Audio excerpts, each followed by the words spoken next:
I'm trying to see if the stream is working. Fresh here. I'm gonna have to pull up on my phone, I think.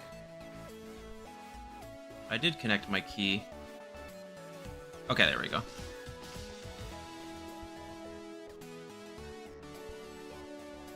Yeah, okay, I think it is working. Anybody... It said 5 people waiting, so if anybody was waiting and they want to tell me that I'm wrong, that it's not working, let me know. Otherwise, I think we're good.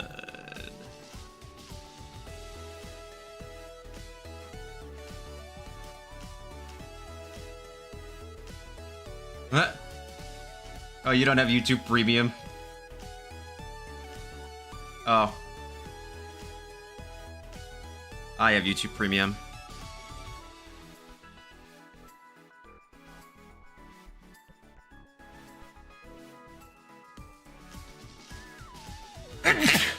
Woo! That's me. JT! He says, yes, did you just break 3K? If so, congrats. Yes, I did. I am over 3K now. Thank you, JT. Does everything look good? How's the sound? Let me know. I can fix anything needed pretty quickly. BBS enjoyers here, also known as Wayfinder. Hello.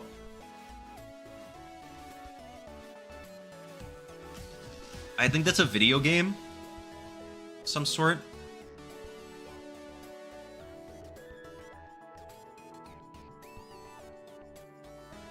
BBS enjoyer. Maybe. Looks and sounds great. Okay, so it sounds like it's good.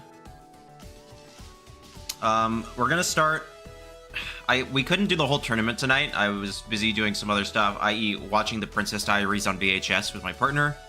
And then, yeah, it was fun. It was a good movie.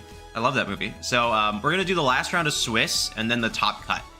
Also, 6 hours is a lot. Now I've done it twice, 2 weeks in a row, and I was kind of like, I don't really want to do it again.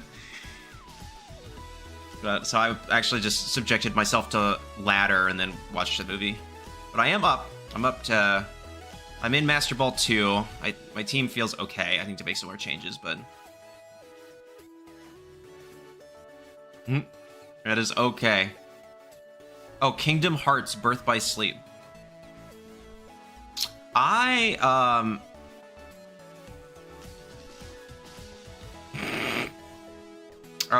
know, I think I've played a couple of Kingdom Hearts games in the past, but not anything like super in-depth. Didn't they just announce Princess Diaries 3? I don't actually know. If they did, that would be pretty sick. I think actually they did. I'm thinking about it. Hang on, I have the...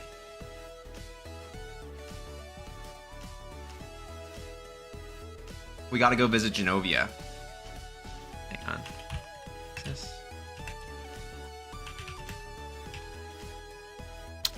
I will do any mattress-related activities with Anne Hathaway. You do not have to ask me twice. Yeah, Anne Hathaway. Oh, no! Let me see.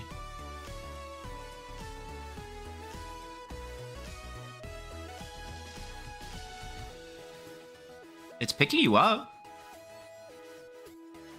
Yeah, I have. No, I have you at max volume.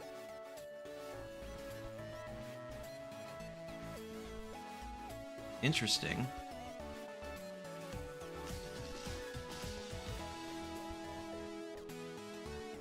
Try saying something.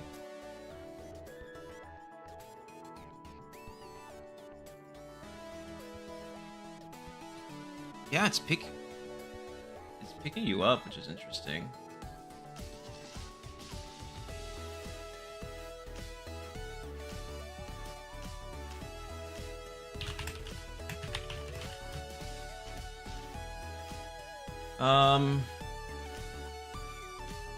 Yeah, shouldn't be. I don't quite understand. Yeah,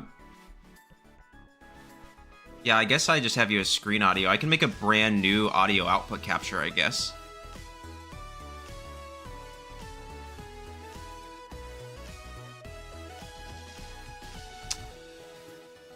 Okay, so let me delete this. I add source.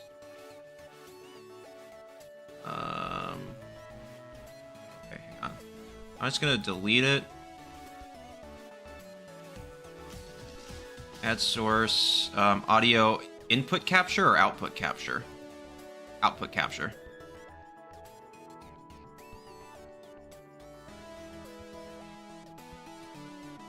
Where's my OBS?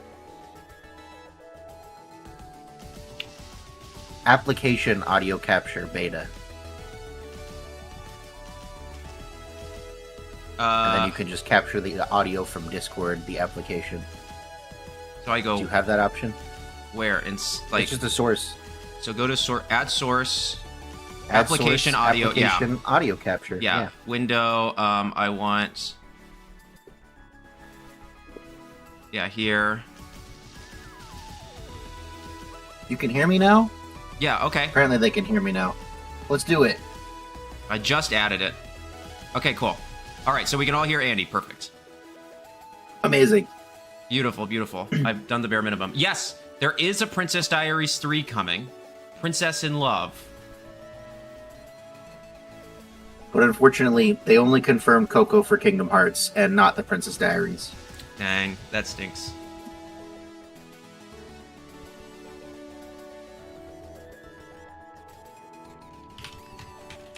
Getting word from on high. Speaking of Anne Hathaway, I saw the end of Oak Street yesterday. Yeah, I hear that's really good. Great. Really good movie, yeah. Okay. Anything Anne I'm Hathaway's mixed on in. the ending. I'm mixed. I have never gotten the interest that people have in Anne Hathaway. I get it. She's gorgeous. And she's so good. Like, even past her look, she's incredible at acting.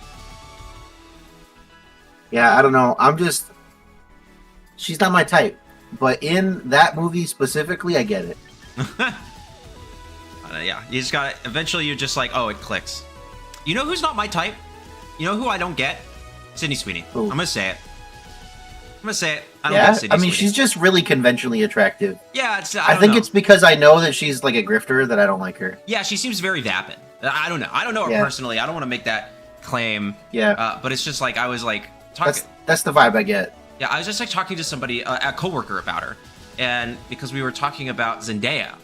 And I was like, he was like, I don't know if I could have like a meaningful conversation with Zendaya, is what he said. And I was like, I think she's quite intelligent. I think that you would be able to like, she would be able to like have, like she has those kinds of thoughts where she has, like she delves into philosophical She topics. has those kinds of thoughts. And stuff like that. I was like, but I don't think, I couldn't imagine sitting down and talking, Plato with Sydney Sweeney or something like that. Like, it's just like, it's kind of a basic example. It's just like, I couldn't see it happening. And I was just like, that sounds so boring. Like, I don't know. Plato is a very specific example. I just know Plato well because I took an intro to philosophy class in my undergrad and we read The Cave. I know Plato well because I used to eat it when I was a kid. Wait, we're not supposed to eat that? It says on the container that it's fun to play with and not to eat. Oh, I don't know how to read, so we're cooked. But it is safe to eat. Anne Hathaway is a phenomenal actress. Out of all the Disney announcements through the... One thing that really piqued my interest was the Vision TV show. I love James Spader. Yo, James Spader? Oh, yeah. Is so good. What Ultron is coming back.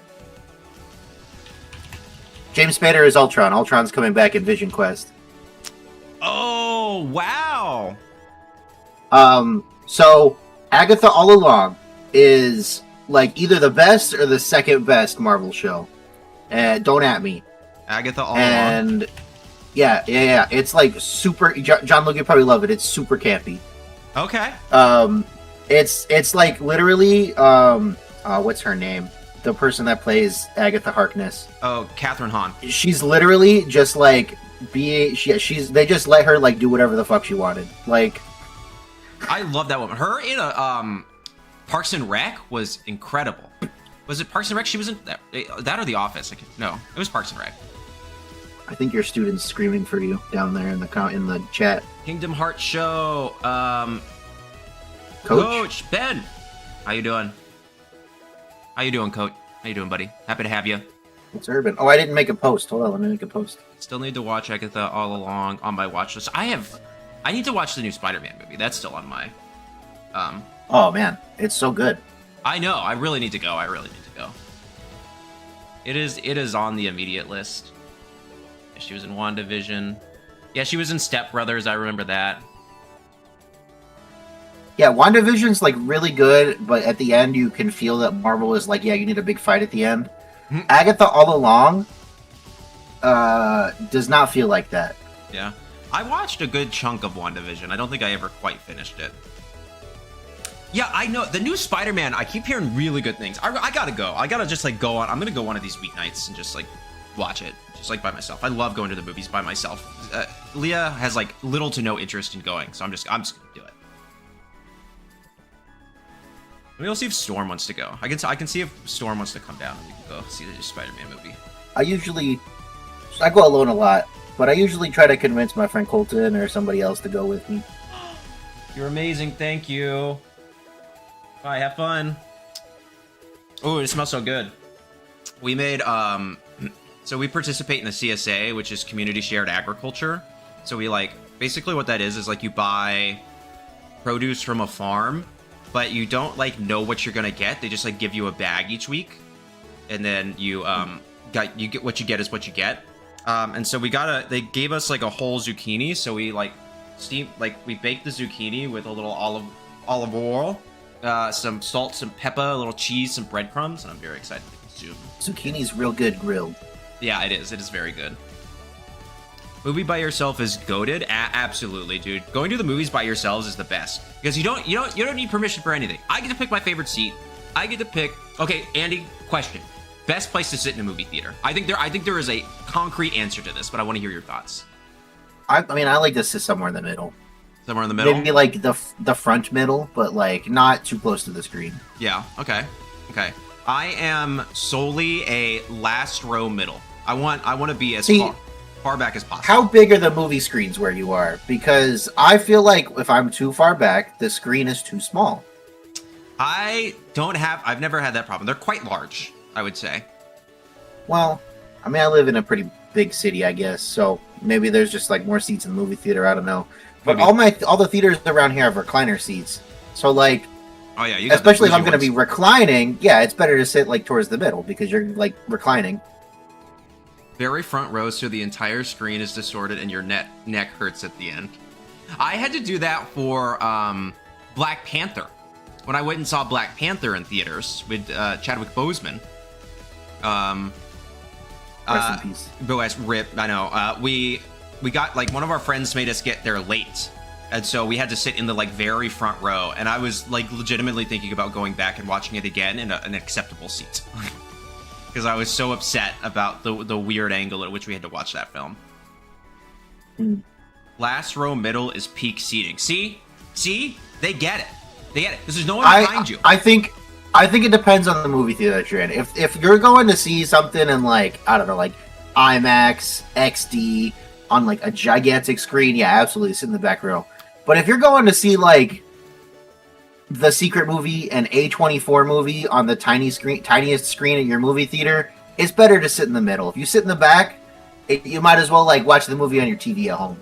There is also if we have a tiny screen, it's like a small box office theater, like black box style. I've sat in those before, and so but then I think it's even better because you're really close, even if you're in the back row, and so you get this like kind of really immersive experience. Yeah, I think it just depends on the theater a little bit too. Yeah. I mean, I'll give that one to you. There's not like so many rows in the ones that have the small screens, but there's like just enough that I feel like the back row is sometimes too far away. I love how this is. And there's like this like. There's like a thing in front of the seats. Yeah. It's not a bar. It's at the movie theater I like to go to, it's like kind of like a half wall. Okay. So sometimes if you're too far back, the half wall covers the bottom of the screen too. Okay. If you're leaning back in your recliner seat. Yeah. I guess yeah, none of mine have recliners. They're all standard seating. So that's probably kind of the big difference, I think. If I had a recliner seat, it might be different. I'm not totally certain. I don't know. I think I went to one theater that had recliners, but it was like very much a like, you also like order dinner there. It's kind of like it's an immersive experience style thing. Yeah, it was called the Fork and Screen, I think. I think it's a chain. Oh, you went to that place where they like bring out the dishes that coincide with what's happening in the movie? I think so. This was long ago. Like I had just graduated high school style. Like my friend's dad took us on a trip, and he was just covering everything. Hmm. So, but yeah, it was pretty chill. It was pretty chill. BBS says these streams are such a vibe. Listen, we do more than Pokemon. We do other stuff. We are for the most part fully rounded people, I would say. Yeah, I would agree with that. All right, so the matches are done. So we will start with the last round of Swiss would be the first thing that we're going to stream. I'll go ahead and get... I have no idea. I haven't looked at any of the teams or anything. Again, we're still on round 5, according to Limitless. So Yeah. round 6 probably gonna start soon because everything's done. But yeah. But my, you know, when Anne Hathaway's on the screen, you watch Anne Hathaway, so I'm not gonna complain about that. I think You know who else I don't get? that her acting was better in the end of Oak Street than the Odyssey. Okay, I'll have to see the end of Oak Street because I thought she did amazing in the Odyssey. I thought she was really good. I couldn't get over how stiff her face was in the Odyssey. Maybe it's they just didn't give her a whole lot to do. In the end of Oak Street, she might as well be the main character. So like maybe that's why I feel that way. But she just got to do so much more. You know who else like everybody is enamored with, and I don't understand it. I don't get it, and I think I'm actually going to get a lot of flack for this one. I don't get Scarlett Johansson. I'm sorry. I think it depends on what movie we're talking about again. Okay. Like I just don't See, okay, so generally I'm not attracted to white women. A lot of them remind me of my sister or my mom. Okay. Fair. So like, you know, maybe that's why I don't get Anne Hathaway most of the time. I don't really get Scarlett Johansson a lot of the time. But like every once in a while, you know, somebody can just be attractive, like objectively. So if you had to pick a movie star that you were like, she's the pinnacle of beauty, who are we picking? Who's your? Are you asking me to objectify women on your stream, Jon-Luke? No, you guys. You can find people attractive, right? Like, there's nothing wrong with finding people attractive. I don't know them. They're movie stars. Right. If I don't know them and I have no chance of knowing them, then I'm objectifying them. I don't agree. I don't inherently agree with that sentiment. I think there is, as long as you're acknowledging more aspects of them than just their physical appearance, I think you can absolutely just talk about kind of the looks of a person. But like, I don't just go, Anne Hathaway's beautiful, that's the end of the conversation. I go, she's also an incredible player. I mean, incredible actress. But also, we have the That is quite a statement, Andy. Yeah. Oh, no, which one? All right, so we have, there's only one round of people that are undefeated, so we're going to go Mew versus AndyLaVGC. It's me. That's me. I'm playing in this round. Yeah. So I'm going to open up these team sheets really quick. Already there. Yep, that's a MB team. Yeah, right. Yep, that's an MB team. What do you got? Okay, so we got Big Six from Andre, and we've got kind of Big Six. This has actually been picking up, right? It's Raichu Y over Zard, but it's standard Big Six everywhere else, but Arrow over Whimsicott. Okay, so we have... And like the Sylveon instead of like Eternal Floette, you know? Yeah. Yeah, probably because Raichu needs to Mega more often. Yeah, and you have Mega Arrow. So yeah, it's Mew with Mega Raichu Y, King Gambit, Basculegion, Mega Aerodactyl, Sash Sneasler, and Fairy Feather Sylveon. And then AndyLaVGC with Mega Charizard Y, Eternal Floette, Citrus Chomp has also been picking up. Chople Gambit, Scarf Basque, Sashwim. That's always interesting. Normally when you have speed control, it's a boosting item. Whimsy's ability is Prankster. Yeah, we could all assume that. All right.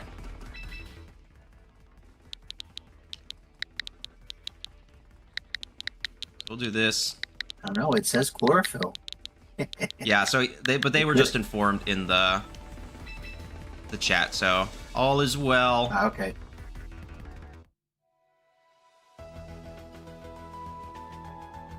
We can assume. But all right. Yes. So basically, Big Six. I don't know. There's a Charizard. It could be chlorophyll. Yeah. You never know. That'd be kind of funny. Mew's only an Ultra. That Encore can't be blocked by Farigiraf if it's chlorophyll.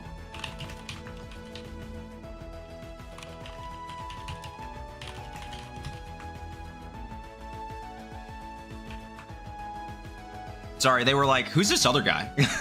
in the chat. Oh. And I was like, "Oh, it's me. Don't worry, no worries."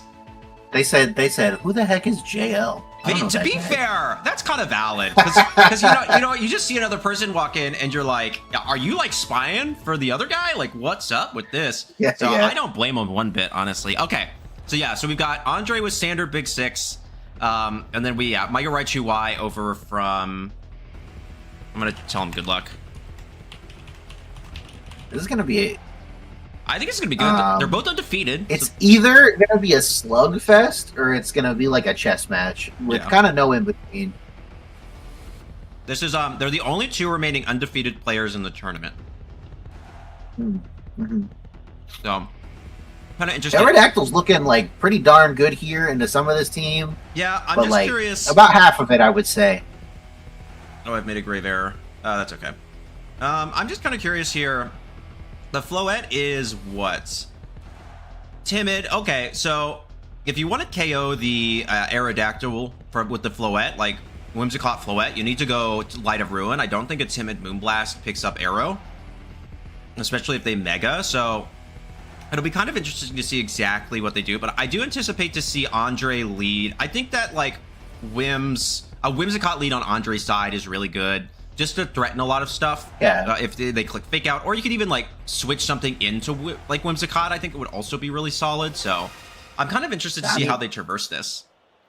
Raichu Aerodactyl's probably a pretty good lead from the other side, to be honest. Mm-hmm. Get the Fake Out, get the Tailwind up, Mega, Zap Cannon the Charizard. If I need to make the like the us smaller in chat, just let us know. I can always make us smaller so you can see a little bit more. But all right, yeah. So we've got Sneasler Aerodactyl versus interesting Charizard Whimsicott, but it makes sense, right? This is actually pretty good for Mew, I think. Like, I guess you if you click Fake Out, there's a fear of the Charizard does have Solar Beam, but normally these Charizards are really bulky, so I wouldn't anticipate a Solar Beam to pick up the Aerodactyl. No. It's not stab. No. So like. So I don't know if this is ever just like you could also like Fake Out, do a Wing Beat, like Fake Out Zard, do a Wing Beat Whimsicott. Okay, that's a pretty safe play. I think. Who did they go into? Gambit, Garchomp. Oh, okay, that's actually makes sense. Yeah. To eat the Rock Slide. Yeah, that makes a lot of sense. I think. Okay. Ooh, this Mega probably means there's no Raichu in the back. That's what I was gonna say. Yeah, there's probably no Raichu Y in the back. I'm just gonna go. Okay. This is actually a pretty good play, I think, from Andre. Kind of covers for every option. And if they do Fake Out the Charizard, then you break the Sash on Sneasler thanks to Rough Skin. I think I'm also hearing Andy's audio too. The game audio sounds weird. That's possible if you have monitoring on Discord. Because then you'll hear that too. Okay, so let me just turn that off real quick.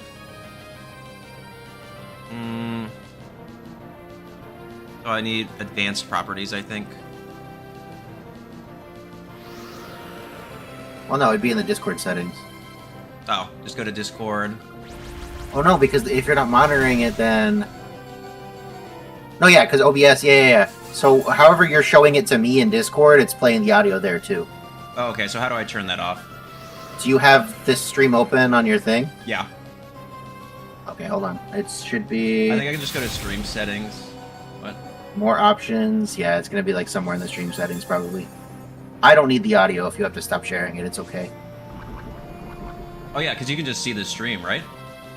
Yeah, I can see this. I mean, the music's nice, but we're talking to each other. It's okay. I want you to be... I'm going to pop this up real quick. Let me see if I can... Voice and video settings.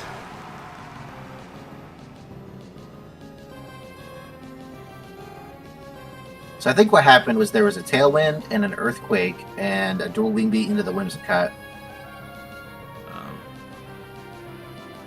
Because I'm doing the exact same thing I was doing last time.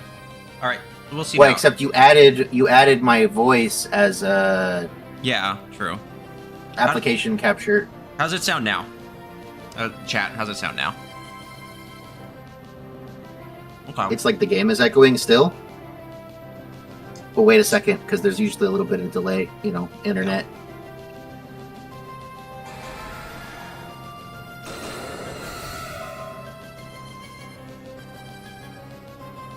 You could just go into, like, your stream settings and, like, turn the audio all the way down if you want.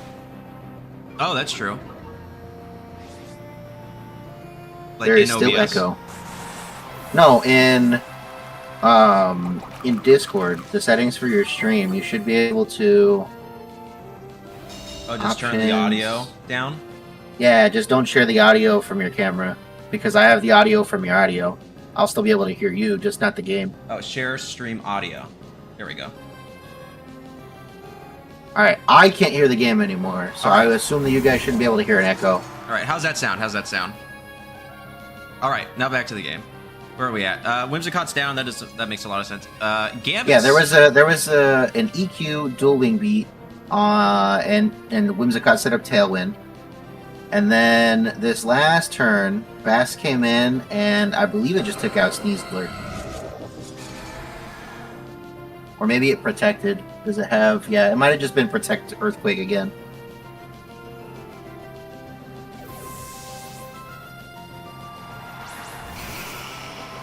Okay.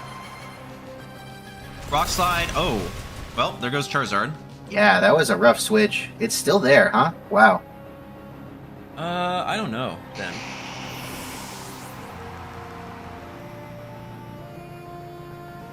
You don't, like, accidentally have two sources that are... That would be the other thing. You go here. Oh, I think I do, actually. So let me do this. I think the game swung pretty hard. Yeah, they forfeited. Yeah. Yeah, the game swung pretty hard in Mew's favor there. How does it sound now? Do we still have the double audio chat? I think I figured it out.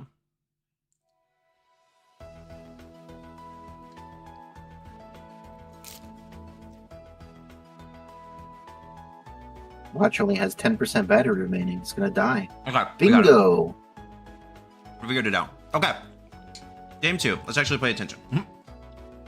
Yeah, I think there was that turn with a Charizard switch in for Basculegion. I don't think that was the right play, but yeah. I guess King Gambit could have sucker punched. It was kind of a hard spot to be in. Yeah. I'm pretty sure Bask protected the turn before, so cool. Thank you, Andrew. Thank you, BBS. Thank you, Urban. Yeah, I think when you get into these games, especially with these team comps, right at this level, you're just making calls every turn, and just unfortunately, Andre got the call wrong.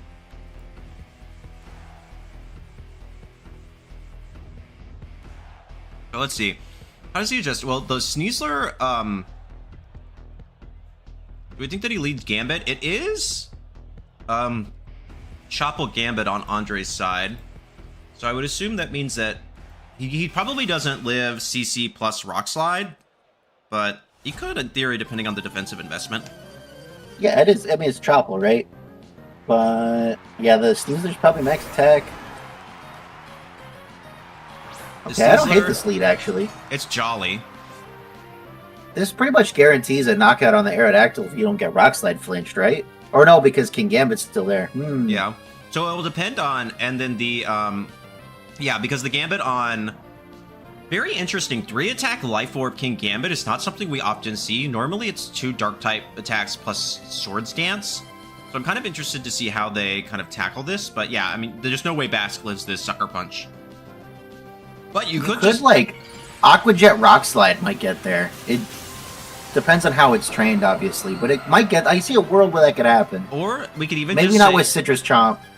We'd even just say that the... Okay, yeah, he goes for the Sucker. Ooh. So basically what Andre was doing there was like, listen, swapping out this Basculegion is so obvious right now. I'm just gonna click Wave Crash. Like, you're gonna predict me to do this, and so I'm gonna go ahead and just predict the predict. And make this really, like, straightforward play and kind of force you to answer this. Yep. Do you think this probably... It might live? Yeah, oh yeah, absolutely. Yeah. Oh, wow. Citrus Chomp, there's no way it takes. These King Gambit are normally... To make use of the Chopple Berry... No, this is Life Orb Gambit, so... Okay, there's Whimsicott. So now you've got Tailwind. It must just be a really bulky Chomp. There's Tailwind on the other side, but now you can match Tailwinds. Yeah. So, like, potentially King Gambit could go down here. Andre's rocking the there might be a Chomp. world where... That's true. There's probably no way that like Sucker Punch Dual Wing Beat picks up Chomp ever. Oh, never. Not certainly no. I don't think so.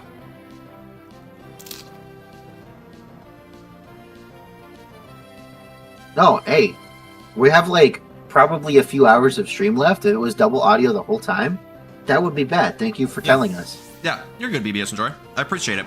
Thank you for letting us know. Also, hello, Valor2382. Valor, yeah. Hey, Valor. That's not how you spell Valor. That's Valor. That did a good amount.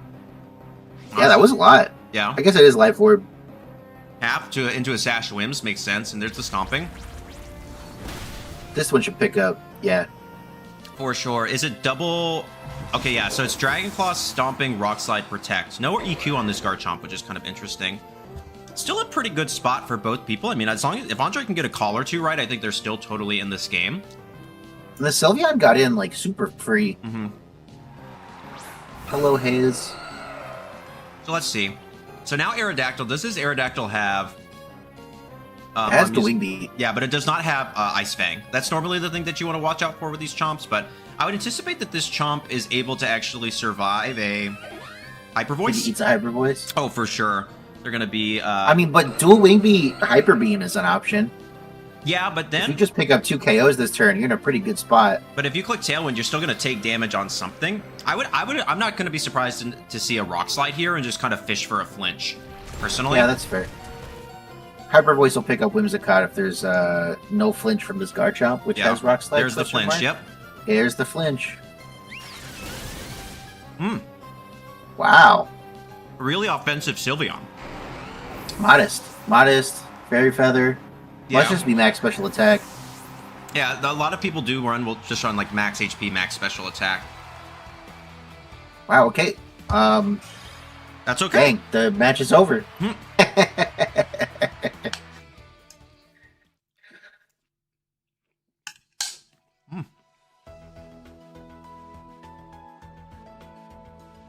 Two games to our opponents. Sorry. We'll lock in with Top Cut. No, we'll lock in with Top Cut. Right, they're done, right? Yeah, they're done. That was it. You just got a 2-0. Yeah, maybe this is a more chill stream than last one. The last one we had to be professional because I was hosting that tournament, but now this one we can kind of just have a little fun. But I don't know. We got pretty off track. We got pretty sidetracked last time too. Yeah, we did. We talked about the weirdest things we've eaten, which people really liked. I got a lot of positive comments on that. I think. Yeah. I will say, I think a lot of like people that do these casting streams and stuff, like I want to be professional. I would love to be picked up by TPCI and be a professional caster. Like that is the goal. I would love to do that. But I think a lot of people just like realizing that Pokemon players are like people too. And so when you kind of talk about stuff, like Joe Brown's pretty good about that. He talks about like things he wants to do in the city all the time. Mm-hmm, mm-hmm. That set was really fast. Yeah, I'm like, wow, it's already over. Yep. That second game was like what, 3 turns, 4 turns? I mean, those in these like balance v balance, you're just making calls every turn. That's all you can do. Yeah. And if you get a little unlucky, it can end very quickly. Yeah, so we'll just kind of chill. We'll lock in. I'll finish this food, and then once Top Cut starts, we'll really start the casting. That's when we were supposed to start anyways, but I was like, yeah, we can be ready. We can just kind of start up, be a little chill. Tomorrow I'll probably stream again and finish the Mono Rock Challenge, so. Leah, this was good. You did a good job. Well, actually, I helped. We did a good job. Thank you. And I helped. Yeah, Did you see that episode of Family Guy? Probably a long time ago. Lois was like cooking and she like serves the dinner and Stewie just goes, and I helped. Oh yes, I do remember that. I do remember. I did more than help. I did cut up the zucchini in its entirety. So, and then I was like, oh, gotta go get ready. Really lets your personality Okay, shine. so the best pizza. Okay, the best pizza. Serious answers on this yet? Is from this place up the street from me. It's like a New York style pizza here in Orlando because we have access. Any kind of food you can imagine, I can get somewhere in Orlando, and it's pretty authentic because everybody just moves here. It's a New York style pizza. It's called Mamma Mia's. It's very close to where I live. It's always great. And I think it made me figure out that the secret to New York pizza is not the water. It's that if you get like one slice of pizza in New York, it's like sitting out under the lamp, and they stick it in the oven a second time. That's what makes the pizza good. That's what I decided anyway. I might be wrong, but when I order like a whole pizza from them, it's definitely different than when I order like one slice and they stick it back in the oven for me. Whoa, what is this one? Oh, 2 people didn't check in. Oh, that's so funny. Oh. But the same 2 opponents didn't check in, which is very funny. Well, to be fair, they do have the worst records, basically. So yeah. Place in Vatican City called Zaza. I am Vatican City. I know. Wait, Zaza's a chain. Zaza's a chain. I think so. I am a firm. There's one by my house. I am a firm believer that the best style of pizza is Detroit style, and I will die on that hill that Detroit style pizza is the best form of pizza. Which one is Detroit style? It is the mix between like it's like not deep dish, but it's like in the square, and like the crust like does encapsulate some of the pizza, so it's like thicker. It's not a thin slice, but it's not deep dish. There's no soup aspect to it, but it is like it's like a focaccia style. Like I understand the appeal of that kind of pizza, but my favorite kind of pizza is like the New York style pizza, like like kind of thin, real greasy. I try my best not to like look greasy and have a greasy appearance, but like at my heart, I am a pretty greasy man. I don't drain the grease from like my ground beef when I brown it in the pan. I don't know. It's just Detroit style pizza, in my opinion, is the best of both worlds, and this is gonna out me a little bit about where I live, but there's a chain. It's not actually a chain. It's like owned by like one person, but they have like 3 locations, 2 or 3 locations called Buddy's Pizza, and they are, in my opinion, the best pizza I've ever had. You go if you ever want, you go to Detroit. Okay, you drive into Detroit, you go to Buddy's. It has the gaudiest inside you've ever seen. It's like red walls decorated with like mirrors and chandeliers and all of this stuff. It looks so much to it.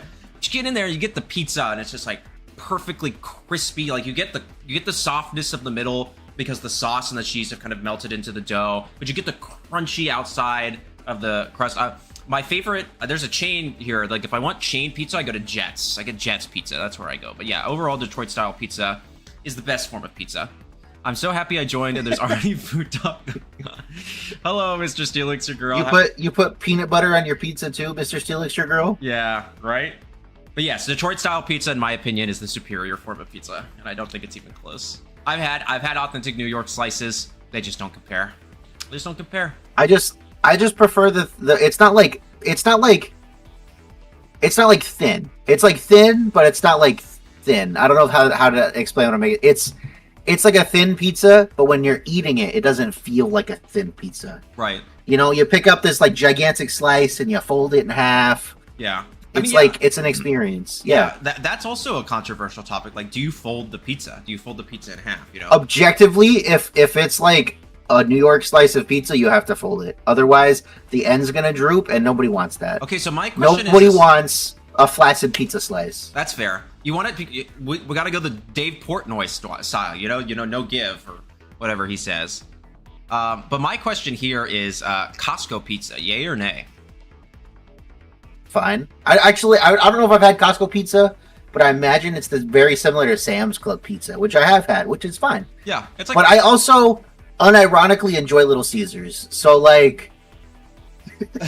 Is that blasphemy? No, you listen to me. You listen to me. When I need a whole pizza for $5, Little Caesars is there for me, and it's hot and it's ready. And when somebody's not in your ear telling you that it's a bad pizza, it's like unironically better than Papa John's. I think Papa John's is gross. Yeah, that's fair. Little Caesars is better than Papa John's. It's better than like Pizza Hut. It's my favorite like fast food pizza. Oh yeah, so I will agree. Papa John's stinks. It's poopy doo doo dada. Like no, thank you. Little Caesars for me is good when I'm either drunk, depressed, or both. That's kind of the rule of thumb there. Well, you see, here's the thing. Right now I'm a single man living in an apartment that's like 150 square feet. We can infer what you're saying from that, but but you can get better pizza for only a few more dollars. Like if you find coupons. Well, it's more than a few more dollars because Little Caesars is $5 and Mamma Mia's for like a whole large pizza is going to be like $20. Well, So like, it's a pretty big difference in price. well, can't you go to like, I get coupons for like Domino's and they're like $8 for a medium pizza. You know what I mean? I don't want Domino's. I don't want Domino's because every time my parents get pizza, it's Domino's. Okay. You gotta rebel against the rents. I'll give you that one. But also, Phineas who? Like Phineas and Ferb? no, isn't there like There's a lot of people. Phineas, like Billie Eilish's brother. Who are you talking about? Isn't there like a music artist named Phineas? Darius, you are gonna. Yeah, that's Billie Eilish's older brother. Yeah. He writes all of her music. You're gonna need. Yeah, sorry. We are not hip to this. I'm gonna need an explainer. Little Caesar's glaze is wild. Okay, so like Little Caesar's has its place, right? And Little Caesar's has only gotten better over the years because they understand that all the other pizza chains are getting worse. To be fair, I also have not had Little Caesars in like a long time, so I'll give that to you. No, man, if you get a Little Caesars pizza and you get home as fast as you can and you eat it right out of the box, it's like a transcendent experience. I used to do that. So when I was deep in bodybuilding at college, right, and when I get like deep bulk, I think if you like search the internet, you can find pictures where I'm a little chubby chubster. Don't search deep bulk on the internet. No, don't do that. But there are like times where I had to eat so many calories in a day. Like I was eating like 4,500, 5,000 calories a day. That like every Sunday, basically, I would just go to Kroger. It was not Kroger there. It was Dillon's, but it's a Kroger subsidiary. Purchase one of their like pre-made pizzas, bake it in the oven, sit down, turn on an episode, and just eat the whole thing in one sitting. And it was absolutely fantastic. I loved it every time. It was easy to fit. It was only like 2,500 calories for the whole pizza. And I was just like, this is only half my calories for the day. I'm not hungry. I'm just going to eat this whole thing right now. Makes sense. Now I don't do that much anymore. But I could, but I'm not bulking right now. I accidentally started a cut, and now we're leaner than I anticipated. So need to pack on a little more weight. He's not muscle nogging me today, guys. He decided to wear a t-shirt that has sleeves. There you go. Just give you a quick little mog. I did legs today, so no pump, but we'll take it. What do we got? You mean to tell me there's pictures of Jon-Luke shirtless out there on the internet? Yeah, I've done bodybuilding shows. There's like multiple. There's like whole albums of me shirtless, tanned up. Yeah, this is only like kind of related. You're gonna go find a picture and put it on screen? I don't know. Will that get me demonetized? No, you're a man. You can be on the internet without a shirt on. Oh yeah, that's true. Sexism is rampant. And if they tag you, you say I'm a man. That's a man. That's all you have to do. I mean, I can pull one up. This is only like tangentially related. But I was like editing a video. This is actually, I think this is the video that Verlicify did a reaction video of me. Oh my god! Don't say his name. Do you remember that? Yes, I do remember. Do you remember that? Don't say that was crazy time. That was. Anyway, I found footage of me at the very first regional I ever went to. Yep. They were like standing at the end of my table, Phil Big, and I was like, "There I am. I'm right there." And it was in like 2015, I think. Hang on. Okay. No, it would have been 2014. Oh my gosh, I have so many pictures. Okay, so now I can just add a scene. You can just drag it in, and it'll be on the screen, and then you can delete it when you're done. Perfect. No, it doesn't look like it will let me just drag it. You gotta drag it into the sources. No, it doesn't look like it. If it's saved on your computer. I'll have to add one. So it's what image? He'll be showing up soon. That's fine. Listen to me. Sometimes all publicity is good publicity. Not all the time. There are exceptions to that expression. Well, yeah, I need to hang on one moment.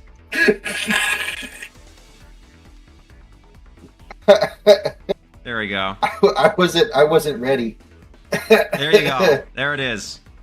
That's me. That's me at a bodybuilding show 2 years ago, I think. 2 or 3 years ago, I don't remember. Or something like that. That's the one I got second. I got second at that one. There was a guy that was just, just flat out bigger than me. He was yoked. Jon-Luke, this is like one of those weird reference images I pull off of the internet when I want to draw a buff Pokemon.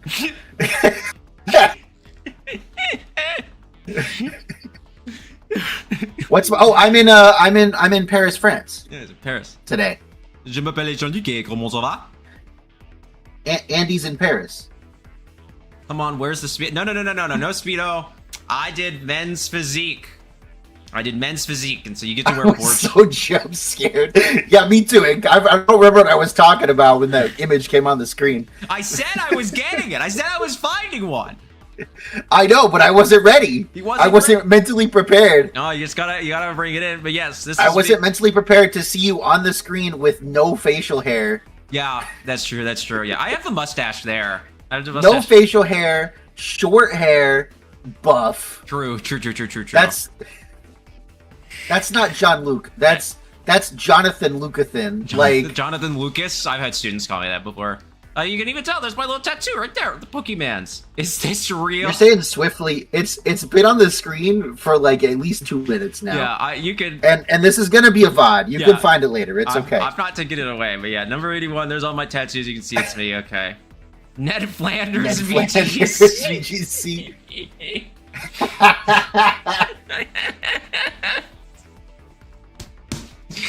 I do look a little bit like Ned Flanders there. I'm not gonna lie. It's pretty canny. If you have more of a mustache, yeah. Ned Flanders is buff. Yeah, it's true. That's true. He's yoked. This is what Ned Flanders' physique looks like.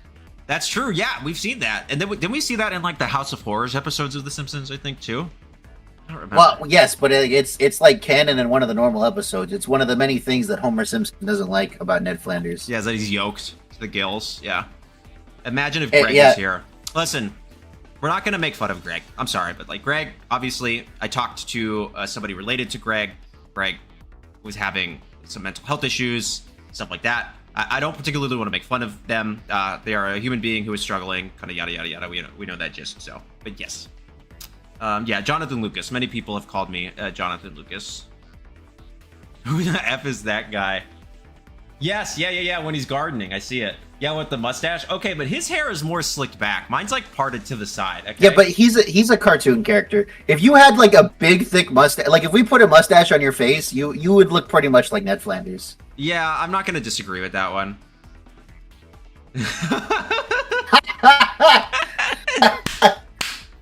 Many such cases. I feel like that's been said a lot, actually. I saw the screen from the background and said that guy is too hot to play Pokemon. You hear that, Leah? I think Leah's watching the stream, so she's probably getting a kick out of this. You're in great shape. Thank you. Yes. I've been bodybuilding really long time. I actually started out powerlifting. There's videos of me somewhere powerlifting, but I moved on to bodybuilding at some point. Okay, we could be done with this now. We could be goodbye. That's it. That's enough of that while we wait. Tour announcements. Yes, okay. So now we're just waiting. There's one more match. But yes, so I do that. I will say though, being that lean sucks. It's terrible. Awful. You can't eat anything. Oh yeah, don't you have to like dehydrate yourself for a couple days too to get their muscles to really show up like that? Yeah. Yep. So, if you see somebody that looks like that, they're like in shape, but they're not healthy at that moment. They're having a terrible time, right? So I was eating like, okay, so you remember I talked about when I bulked, I was eating like 4,500, 5,000 calories a day. When I was there, I was eating 1,900 calories a day. That was the amount of calories it is. I was eating fewer than 100 grams of carbs a day. And I had to do peak week. So what peak week is basically when you do carb cycling. So I would start with a normal amount and then I would lessen and lessen. So that way I would dehydrate, the water would go out. Then that day you wake up, right? And you just eat so many simple carbs. I was eating rice and rice cakes and sweet candies and everything all day just to get the pump. I was in the backstage because you can't take weights back there with you, right? You have to have like bands, like just like the workout bands. And so you're literally just there in a backstage full of men, all shirtless, in their like tans. Don't get me started on the tan process. I don't think I'm even allowed to talk about that right now. It is, oh my gosh, it was so interesting. The tanning process, you don't even want to know. I'll tell you off screen later though. It is, you're not ready for how wild it is.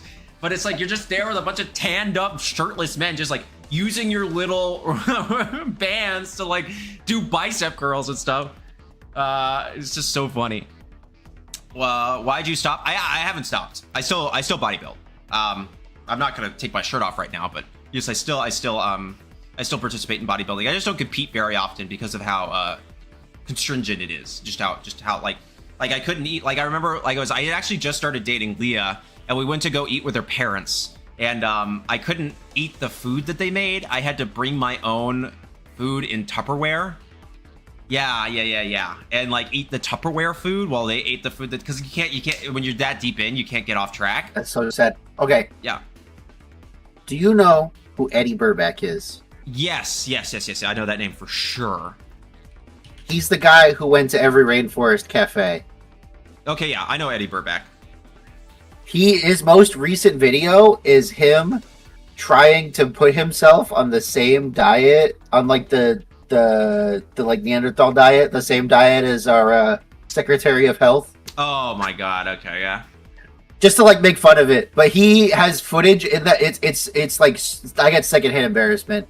He has so much footage in that video of him going out with his friends and bringing a little Tupperware that's just full of like kimchi and and like steak.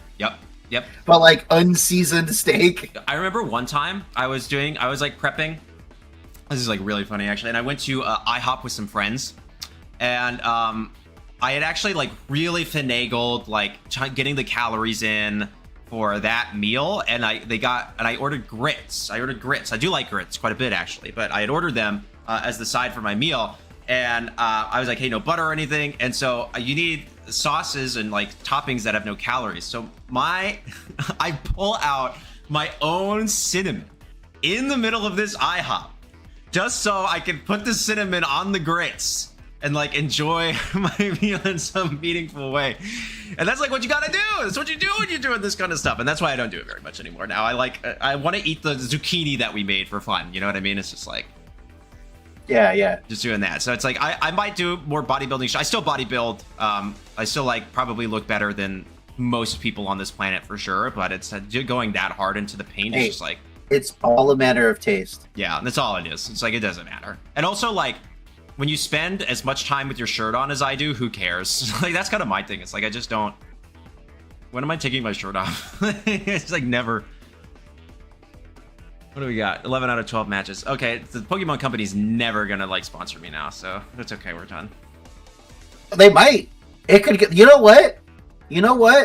They could put shirtless pics of you on the stream. That's safe for work. That's true. They would have to cut it off from the waist down, because I think there were some problems there. But, you know... They could put it on there and be like, "Look, this competitive Pokemon player is a bodybuilder," and like, yeah, it could be a whole thing. The next it could be your gimmick. Yeah. When they go to the stream at the end for like you to do an analysis, you do it with your shirt off. Like, wait, I joined late. That photo. No, that photo was not photoshopped. Nope. Now that was pure unadulterated me. There is also somewhere like a professional photo shoot of me. Somewhere out there too, but I wasn't as good as posing at that point. So, Urban had a message and he retracted it. That's so funny. Yeah. Oh, by the way, Bryson, we are doing the top cut of the Thavorian Skies tournament tonight. So we're just round 6 is finishing up. We went pretty off topic, but so we'll actually commentate matches when top cut starts. We never figured out which Phineas they were talking about. That's true. Darius. They got sidetracked by the muscles too. Darius. What Phineas? Which Phineas? Phineas and Ferb? Phineas and Ferb? Okay. Phineas Flynn? Oh, the next round has started. Top 8. I'm gonna ask if we can do top 4 asynchronous. You gotta hurry. Oh, top 4. Never mind. Yeah, top 4. Who do we want to watch? You want to bet that Evan's gonna make it, and we'll say we'll watch him in top 4? Yeah, I'm fine with it. We actually also just watched. Oh no, that's a different Andre. Oh, very interesting. Yeah, they played each other in the round that we started. So it's either Winter Bio versus ATX or Evan versus Andre. So ATX BLK has sand. with Excadrill and Houndstone. That's pretty cool. Okay, I'm down for that. And and Como. Winterbayo has. Oh yeah, we're doing this one. Yeah. Mega Frostlass and Mega D-Knight versus Life Orb Como. Yeah. Sand versus Snow. That's what we're playing right now. Life Orb Como is crazy. I love Life Orb Como. I was using it on that Mega Glim team. Ferb's brother. Okay, it is Phineas and Ferb. Okay. Phineas Flynn. All right. Yeah. Uh-oh. Wi-Fi's down. Uh-oh. Their Wi-Fi? Yeah, I'm in the... I hope your Wi-Fi's not down. Hold on. I need another beverage. I finished my drink. I don't have another Mountain Dew ready, though, so it's not going to disappear. It's not going to disappear into the middle of it. That's so funny. I have... Oh, actually, some of this might disappear. The green screen. What do we got? What do we I have Craft Apple Soda. Oh, I've seen those. I You should buy it. They're great. 10 out of 10 soda. This is the best apple soda I've ever had. I'm a big fan of craft root beer, so I might have to try it. They make root beer too. I know, that's what I see. But they use honey in all of their sodas. Okay. I did research on. Well, my friend did research on them because we were aghast at how good this soda was yesterday. And they brew all of their soda over an open flame, like. They don't use electric burners. It's like a fire. Interesting. Very interesting. I like and that. This is like easily, it's not even close. It's the best apple soda I've ever had.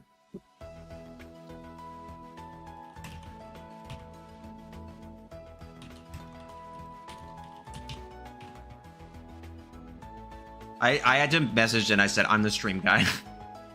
Just so they weren't like, who's this guy? We're going to play Winter. What do you mean? Yeah. As a group together with the chat, we're going to play Winter. I've always wanted to figure out how to do, like, a Twitch Plays VGC. I don't think you can. I think it's possible. I don't know how good they'll do, but I think it's possible. The only thing is that, like, as soon as the game ends, they could, like, get out of the menu. You know what I mean? Yeah, that's true. Okay, before we get back to Pokemon, I had an uncle who was a bodybuilder, so I'm actually more interested in your time as what also. Yeah, BBS, I mean, you're in the Discord, so I can just hop into Discord at some point. You can ask questions. We can talk about it. For sure. No, that's not weird at all. It's like a weird... It's not weird. What I'm saying is like bodybuilding itself is kind of an odd hobby. Not a lot of people know a lot about it. And people that see it, it's kind of like disassociated from it. So I think it's not often talked about. So yeah, it's pretty interesting when somebody's actually done it. Cat. Automated shiny farm in ZA today, and I caught a shiny Simipour. Haro, I might take you up on it. If I can't find the shiny that I'm looking for, by like tomorrow evening, I'll take you up on that. But I still want to see if I can find my own. I've gotten now 2 Fletchlings, an Abra, and a Panseer, but no Panpour, which is very upsetting. But that's okay. Okay. Pokemon. So I was watching you like input those things on the screen, and for whatever reason, my body got set back to when I was like mashing the A button to get to Master Ball. Yeah. And I thought I was just watching that for a second. I was really confused. I was like, "Whoa, what happened? What's happening on the screen right now?" Okay, so we have Cat with Sand. It's Life Orb Como. Life Orb Como. Team. Sash Excadrill, Mega T-Tar, Citrus Rotom, Spell Tag Houndstone, and Leftovers Corviknight, kind of standard like Ugarte Sand style with the Como. Then Mega Frostlash, Sash Faint Sneasler, which I'm a big fan of. Mystic Water Bass, Mega Dragonite, Roselli Berry 4-attack, Garchomp, Chople 4-attack, King Gambit. Okay, so very interesting. The Sash on this Sneasler is not long for this world. No, it's not. Let me say. As a Sash Sneasler enthusiast, I'm always really hesitant to lead it into Sand. But so T-Tar... I guess it could just like switch out this turn, but you know. But the other thing too is because we have Feint on this Sneasler, it's actually in a really good position to go for Feint Wave Crash into the Tyranitar, because Houndstone can't actually pick up with the Last Respect, since it has no boosts right now, and it should be what? It's Phantom Force if this too. was me, if this was the house on the field, I don't know. I feel like, man, you just Wisp here, don't you? It's Will-O-Wisp.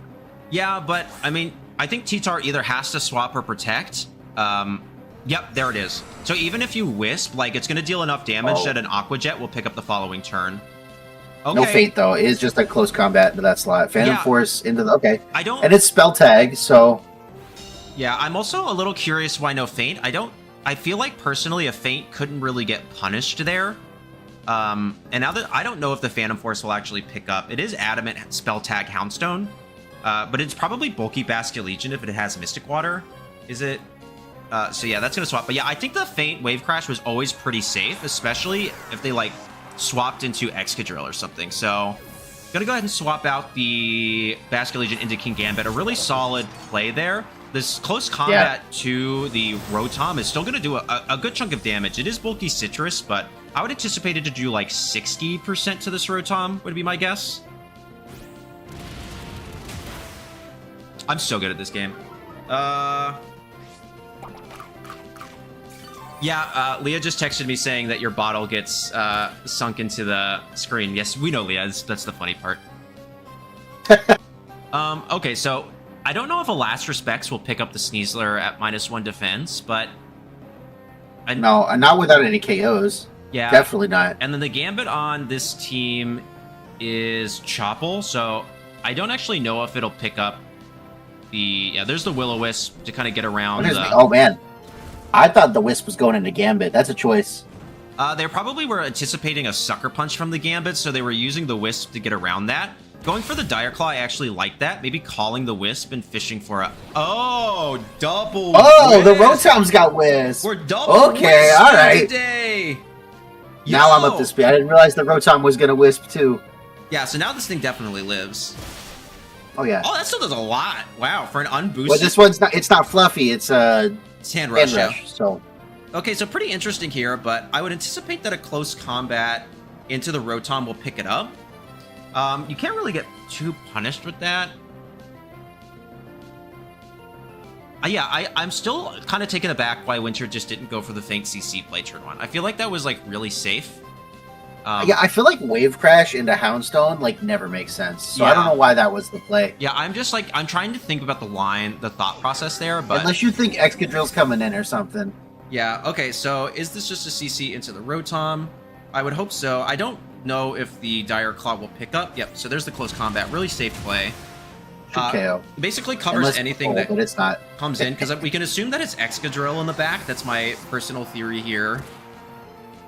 But now, so we have, what, T-Tar and one other one. So if we can get rid of one more, then Winter will maintain permanent weather control. But they do also have to get the hey, Reto. Yep, there's the Excadrill. So you know what would be very interesting here? Yeah. If this Houndstone was actually faster than Excadrill. It's probably not because it's adamant. No. It would. They normally only hit like 108, 109 speed for this. Yeah. So they might go 112 if they want to outspeed Arrow, but you don't really need that because you have the Excadrill with Iron Head anyways. Or say it could be cool if like they could like Phantom Force and then like Earthquake here. Yeah. Okay, so here comes Dragonite. Pretty good. Probably to eat the Earthquake. Yeah, that makes sense. Yeah, so they're probably going for Earthquake here. Gambit might live, I don't know, but the Sucker Punch here I actually... That's a double protect, isn't it? Is. Yeah, just... Oh, and the Iron Head. Very interesting play. Why go for the double protect? Well, I guess you're going for the protect to just stall the Sucker Punch there. There's not really a... If you're not really going to want to press anything else. But now you can... What kind of Dragonite is this? Yeah. Now you can Wisp the Dragonite. No, it's still special. Yeah, it's a Mega Dragonite. Yeah. Okay. No Frostlass then. Presumably. It could... They could, like, not... Well, we know that there's no Frostlass in the back, because we know all 4 Mons.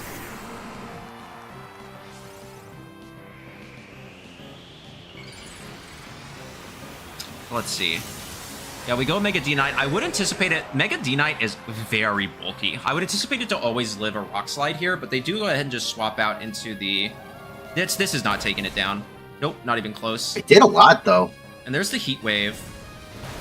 I mean, honestly, that's probably enough for it to get picked off, by the Excadrill. And Gambit used low kick. Oh, ooh, they called the T-Tar switch on the other slot. Yeah, very interesting. I thought for sure the T-Tar was coming into that slot too. So yeah, you know, they made the right play. Yeah, that was a really good play from, like, a really good call from Winter. I'm a little curious, but this Dragonite, what is its Dragon Pulse, Heat Wave, Tailwind, Protect? Heat Wave, Dragon Pulse, yeah. With the Basque, I mean, everything's getting put into Aqua Jet range is kind of my big thing here. I wouldn't even be surprised to see, like, Sucker Punch Dragon Pulse, because the T-Tar can't pick up both, and then you can just click Aqua Jet, Aqua Jet, Aqua Jet. Yeah. Really safe play from Winter. You kind of keeping them honest. There's not really any reason not to do this. And now you can go to the Deep Pulse and Tailwind. Oh my golly, very interesting. Is there a world here where the T-Tar just superpowers? Yes. Yeah. This will definitely pick up. Superpower over low kick, I think, is really interesting. You normally only see superpower on Sash or... I guess it's better into something. Chopple. It's got to be better into something. It can KO through Chopple is the reason that you use superpower, but you have, like, Excadrill and you have other tools, so I'm a little less... Like, you have 2 Will-O-Wisps. I feel like you're giving a little too much over to the Gambit. So, yeah, now you have... So, I mean, you basically have to make a call. Wave Crash has got to pick up this T-Tar, right? Oh, it's like... Mystic Water. It's Mystic Water. It absolutely picks up this Tyranitar. Right, and it's at -1 defense now. Oh, yeah, this T-Tar's going downtown. I got bad news. So, do they make this call and go for the Aqua Jet into the Excadrill? They do. They do make the call. And that picks up. Okay, and that is game over for... That's game, I think. Winter making some really good plays, and they actually still have a full health Sneasler in the back, so that was always a safe play, because even if Excadrill protects, then they could just go into Sneasler. Yeah, so, I mean, this is just Dragon Pulse Wave Crash, like, end of game. So, thinking about game 2, right? How does Cat adjust? I think Corviknight would have put in a lot of work here, personally. Yeah. You have yeah. You have enough for the like, the only thing that really threatens Corviknight is the Sneasler. I mean, sorry, the Dragonite. So, as long as you can handle the Dragonite, which you do have double Rock Slide spam, I think actually it's pretty safe to bring in Corv. That would be maybe... I feel like Como is pretty decent, too. It's good into everything that isn't, like, Vasculegion, basically. Yeah. And even then, I bet Clanging Scale does chunks. Oh, it does, like around half, I think. Roughly half or so.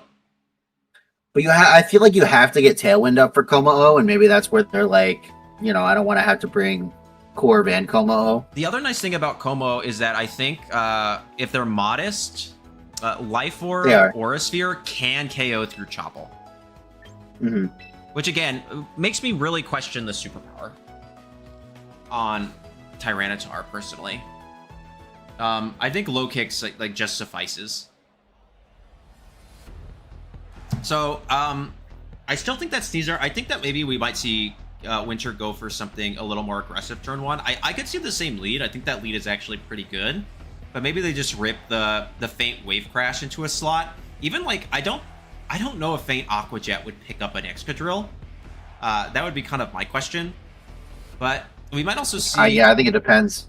We might see Cat go for something really interesting. So whenever I play Sand 2, there's a lot of instances where if I lead, like, Ek to T-Tar, my initial thought is, listen, the protecting on T-Tar is so obvious to get the fast attack off with Excadrill that I'm actually they're gonna double my Excadrill with 2 priority moves if they have the option. So what I'm particularly interested in is just protecting Excadrill and then attacking with the Tyranitar to pick up one of those Pokemon.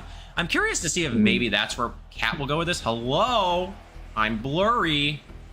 Thank you. It'll be quite interesting. I do think that the double burns were annoying, but ultimately not that detrimental, so it'll be kind of interesting to see how they tackle this match. I'm thinking they might just be scared to bring Como because it's really bad in a Frostlass. Yeah, but they have so if much the Frostlass comes.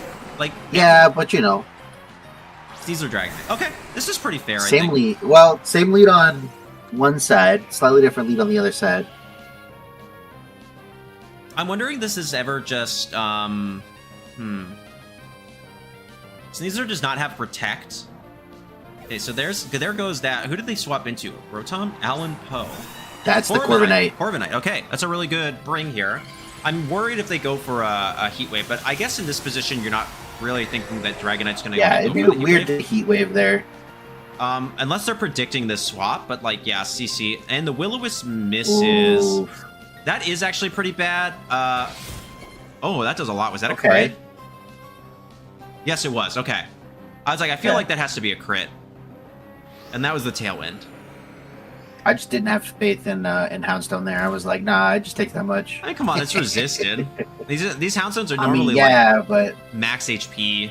Like, normally very little attack investment, and the spell tag, like a boosting item like that, is what really kind of helps you get along. And normally, like, max HP and a good chunk of speed. So there's the Protect, but I feel like it's pretty safe to CC Heat Wave into the Corviknight here. Yeah. Oh, yeah. Every day of the week. And that missing that I card think is it's gonna go down to that. really bad. Yeah. Special, like, this Mega Dragonite. I guess Heat Wave could miss. Yeah, I don't know if it'll pick. It probably will pick up if it hits. Base 145 special attack is really good. No! Oh my gosh. This okay. it is careful. It is careful. So, and another Tailwind. But that's like okay, right? Like Sneasler's still... And this Corviknight does not have Protect. It has Roost, Bulk Up, Brave Bird, and Tailwind. We know that there is a Tyranitar in the back, and most likely an Excadrill. So actually close combat into the... like close combat into the Corviknight and Dragon Pulse into the Snoopy. I don't hate just letting Corviknight go down here. Yeah, I feel like it's done its job instead of the Tailwind. Yeah, there's like not really a better option. Okay, so they actually go for the Dire Claw Heat Wave, which is a little risky in my opinion. Sense. I don't know, but if you miss the Heat Wave and you lose Sneasler, it actually gets really dicey all of a sudden. So it is like better if as long as everything connects, but if you get the miss, you're like in pretty bad shape. Unless you just predict they're trying to go for Roost. Now Excadrill can come in, and it can Earthquake before Houndstone comes back in if it wants. Yeah, it does avoid... I think it does. It does, yeah. I've not used Phantom Force that much, so this is the first Earthquake time... hits Pokemon that are using the move Dig, and not Pokemon that are using the move Phantom Force. Yeah, now I'm actually kind of curious to see if it's like a faint Heat Wave angle. Like, you have the feint on this Sneasler, and you really want it to go down. They're actually clicking Rock Slide. They just go for the Rock Slide. Sneasler misses. Yeah, it misses on Sneasler. That does a good chunk, but... If the Phantom Force is into Dragonite, it might just barely be enough. I think it will pick up. Does this survive? Oh no, it's into Sneasler. Yeah, okay, so it doesn't survive. Okay, yeah, that just does it at -2. Yeah, he is -2, so that makes sense. And it is a flinch. Okay. Ooh. All of a sudden... and the Tailwind. All of a sudden, I don't hate the position that we're in here. But we still have 2 Mons in the back. Like, imagine a... Yeah, that's what I was going to say. We got a Chopper. We got a Chopper. Well, yeah, but, what is you can just click Last Respects Ironhead into it. What's it going to do? It's Roselli Berry Jolly, so I wonder how... It's probably got a little bit of bulk. I anticipate that it would actually survive that double up, personally. You think so? Yeah, I think so. I'm also curious about the... Yeah, so there's the Rock Slide. That makes a lot of sense. They just want to fish for the flinch. Yeah, fish for the flinch. Makes sense. And how much Sash They do still have their Sash intact. I'm anticipating that this does a Will-O-Wisp, and it misses again. Another miss, man. But I mean, they did get the flinch, so now it's kind of like... But then they missed another one, too. Is Cat secretly Aaron Zhang? So there's the Focus Sash. Which is pretty good. So, and the Sandstorm subside. Okay, so now if they want to regain speed control, they have to swap into Tyranitar, right? Which is actually really bad. So I think it's pretty safe to go for EQ and then depulse a slot. And because if you lose Dragonite, you're still okay. My question is who's in the back? I'm always going to say it's probably Basket Legion. Like, because again, once you like get enough chip on everything, you can just like click Aqua Jet to your heart's desire. Are we just going to fish for a Rock Slide flinch? I think that might be the best play, I think that is the best play here. And they miss. Who do they miss? Dragonite. Oh, they missed Dragonite? Oh. This is kind of the downfall of Sand, right? You are introducing a ton of volatility both for and against you into the game. And I'm fairly certain that that's just game over at this point. Yeah. Yeah, that's going to do quite a bit. And this is... I'm hoping Dragon Pulse. I think Dragon Pulse is always the play here, not Heat Wave. Okay. Honestly, they probably thought Dragonite was going to go down, so... Yeah, but you should still play optimally there. But, I mean, it's basically game over. Now they can go into Houndstone, but I guess technically it's still winnable. well, Houndstone can only attack one Pokemon at a time. So I think D-Pulse into well, yeah, but now Last Respects might pick up the Garchomp.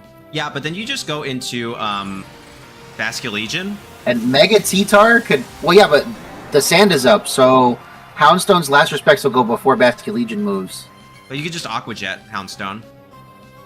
You think it's in range? Nope. Wow. Yeah. Just barely. Garchomp is like surprisingly bulky. Like it just has such good natural. Yeah. bulk. It could have been a roll too. Like we don't know it probably what exactly was. the range of damage was. I don't need it. Yeah, I've not used. I've used sand a decent amount actually, but I don't think I've really ever used much Houndstone. So this mean we get to go to a game 3. I think, right? No. No, yeah, that's it. Yeah, that was the two. Winter Bio won both. Good game to our players. I think, yeah, they both played pretty well. A lot of volatility, but that's kind of the issue with sand. Is like you have a lot of chances to miss. You have a lot of chances to flinch, to burn, like all of those kinds of things. So it is really, it's a fun archetype. I like it a lot. I think it's really cool. But yeah, you have a lot of opportunities to like have RNG go both in and out of your favor. We need Dracovish. That's right. We need Dracovish. That would fix. We need Dracovish. We need to be able to run Houndstone and Dracovish on our sand teams. We need Fishious Wren for the early game and Last Respects for the late game. Pasa? Oh, okay. So Andre and Matt both speak Spanish. Okay, I don't understand. Yeah, okay. So yeah, now we're just waiting. Evan, we actually didn't watch your game because we figured you'd make it into top 4. Yeah, I'm not even lying. So we will watch asynchronously. Unfortunately, though, the thing is that they both ended like one of them. So I would actually anticipate that Mew and KM are going to finish first. So we'll probably have the winner of that one plus Winter Bio go first for top 4, and then it'll be Evan versus the winner of that one. So I will see. I'm actually gonna make a room then. Can I go ahead and comment into these already? No, I need the winners to actually go through. But yeah, I think that the game play from both of those people were actually quite good. But yeah, very unfortunate on Cat's side, or Winter. I can't. Yeah, Cat's side, which is just the name of the game when you play that archetype.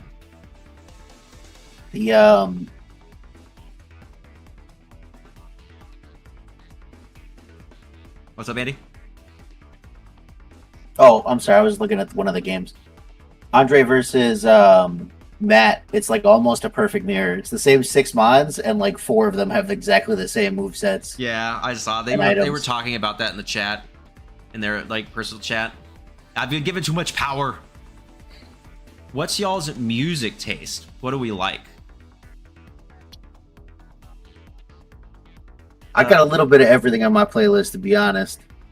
I think my favorite music is mostly it's music artists that don't take themselves too seriously. But I don't know. Also, sometimes I'm just like, I'm in my feels and I gotta listen to a serious song. But mostly it's artists that don't take themselves too seriously. Honestly. Okay, so since y'all finished first, streamed first. The other done. I will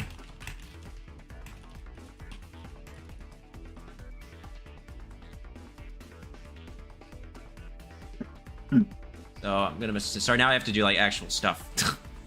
Woohoo! He's working, guys. I'm sorry. Yes.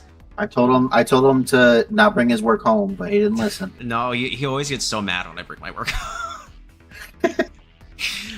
Music taste wise, so my music taste is probably I am a big fan of like early 2000s emo, so like Panic at the Disco, Paramore. Lee and I actually going to go see the Hayley Williams Experience in October.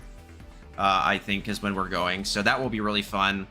But I also have a pretty eclectic taste just because I have music degrees, and so like casually, like some of my favorite music artists of all time would be something like Steve Reich, Yorgi Ligeti, just to name a couple of them. I really enjoy those, and a lot of like contemporary electronic style music I also find really appealing.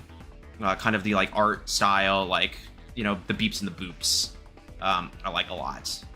But it, like, by casual listening, it's a lot of like, yeah, early 2000s emo and a lot of musical theater. I like musical theater a lot too. Jon-Luke, I'm gonna send you a song I've been obsessed with. I'm in. Since it came out like 6 days ago.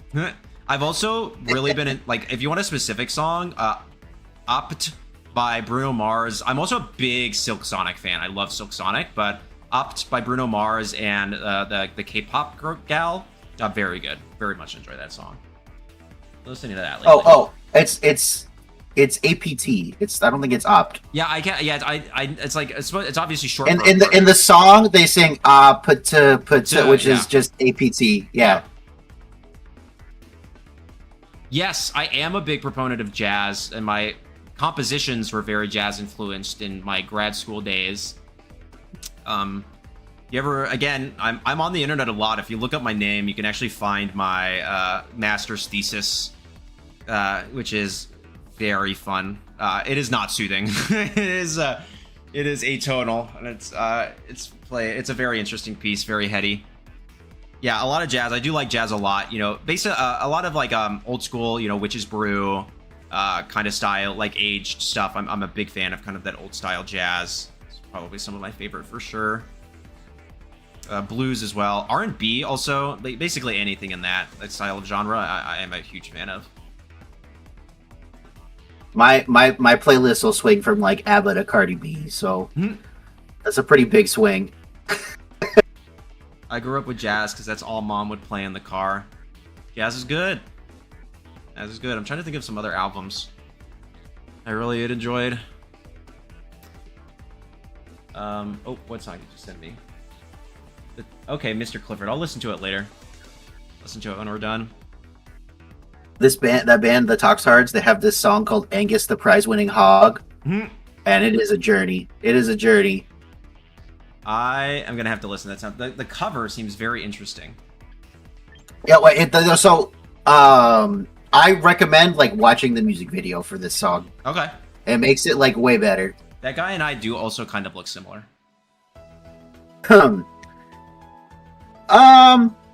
No. He has a chud face and you have a Chad face. I don't know if that makes sense, but I don't necessarily think I am My grandfather played with Louis Armstrong. Yeah, that's actually kind of sick, Urban. That's actually really, really cool. I'm trying to think of what else I've listened to. I mean, yeah, Witch's Brew is the only thing that like comes to mind out the gate, but there's Louis, a lot of older style stuff, Porgy and Bess, you know. Yes, the newest Pierce the Veil album is so good. Love Pierce the Veil. Probably my favorite band of all time is Pierce the Veil. I really like them. Man, I don't hate pop punk, but it's not my favorite. Okay. I don't. Which is like kind of that category. I would say that like early 2000s emo is basically pop punk. They're very similar. Yeah, I would not put Pierce the Veil in pop punk though. My good friend Colton, he loves pop punk. It's like his favorite. He listens to a lot of K-pop, and I don't really get K-pop either. I get some of it. K-pop. I like K-pop. So I like J-pop. Okay. But not like a lot. No, I actually like. I guess you would call it like Japanese like alternative or Japanese like rap music more. Okay. Like can I get some like what about nuts? What about it? Yeah. I don't know. I enjoy when, because I don't understand the lyrics, but I enjoy when the song is structured in a way that the singing is almost an instrument in and of itself, if that makes sense. Okay.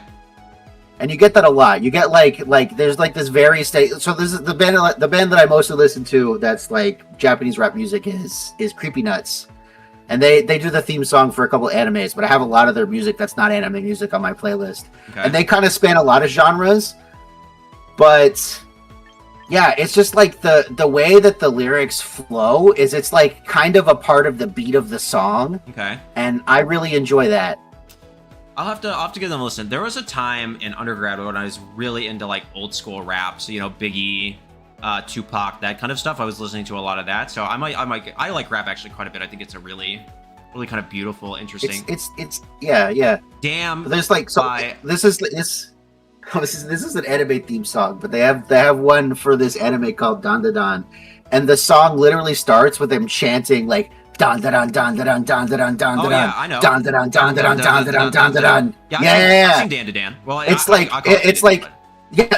that's Creepy Nuts. They also do the theme song for Mashal. Yeah. They have like so many songs that span so many like different kinds of genres that are all like kind of like funky and weird and like really similar. I don't know. I just really like it. Oh yeah. Then I know them. Yeah, because I've seen the Dan Da Dan like theme song quite a bit. Yeah, it's just like that chanting is like it's like lyrics obviously, but it's like part of the beat. You know what I mean? Did you read the manga for Dan Da Dan, or are you anime only? I'm anime only, but I know a lot about what happens in the manga later. Okay. I've seen some spoilers. I don't know everything that happens to get there, but I have seen some spoilers. Okay, then I won't say anything. But the manga is quite good. It's certainly not my favorite manga of all time by any means, but it's pretty good. I've been reading Bleach just to kind of get caught up on that.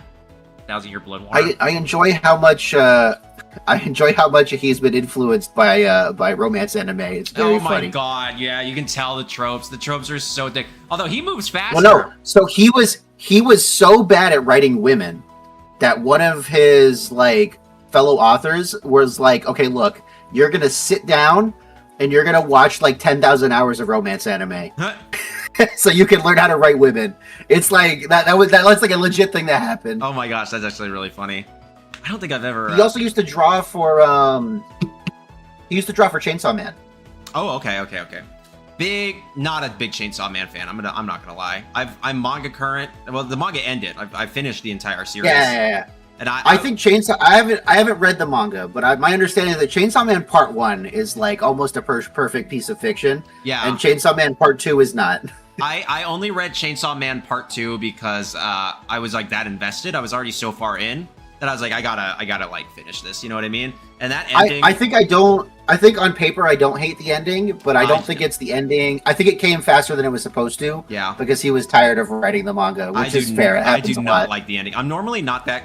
I don't normally critique the endings like that, but I thought it was like just truly terrible. I thought it was like one of the worst. The way that it came out of nowhere, I think, is what's really the worst thing about it. Yeah, it was one of the worst series endings I think I've ever read in my entire life, and I read the end of Demon Slayer. You know what I mean? So it's just like it was so bad, so terrible. You've played Kingdom Hearts, you should know. Don't ask me how many times I've listened to Pokemon music. Pokemon music smacks, dude. Pokemon music absolutely slaps to the gills. Creepy Nuts has this song where they're basically like rapping over a gym leader battle theme. It's great. It's fantastic. Mm-hmm. Plug them. We gotta get them The music is like you and Cam are taking their sweet time. If more Nintendo official soundtracks were on Apple Music, they would be on my playlist. There'd be a bunch of Splatoon music on my playlist. Yeah. A bunch of Kirby music. Oh, Kirby's good. Yeah. I really like King Dedede's theme, but like specifically the one from the original Kirby's Dream Land and not any of the other ones. I don't know why.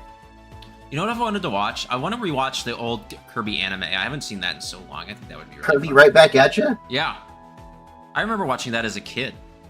I really liked that. Let me see. I want to make sure nobody's like messaging me about. Okay, yeah, we're just still waiting.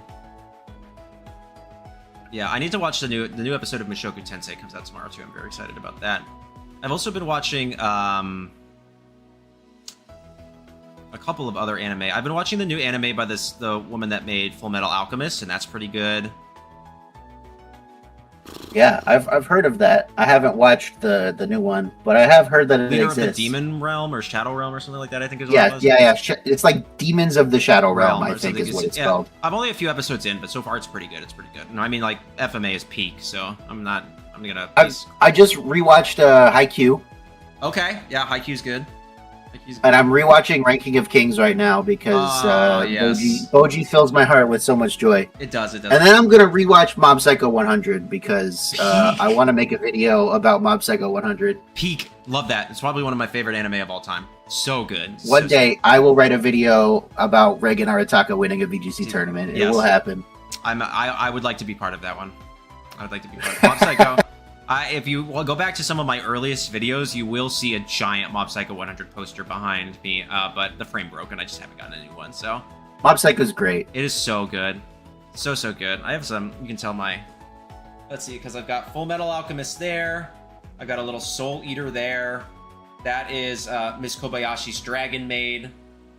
And then there's my manga collection for my physical volumes. Most of it is Don't Toy With Me, Miss Nagatoro. Because I am a pleb.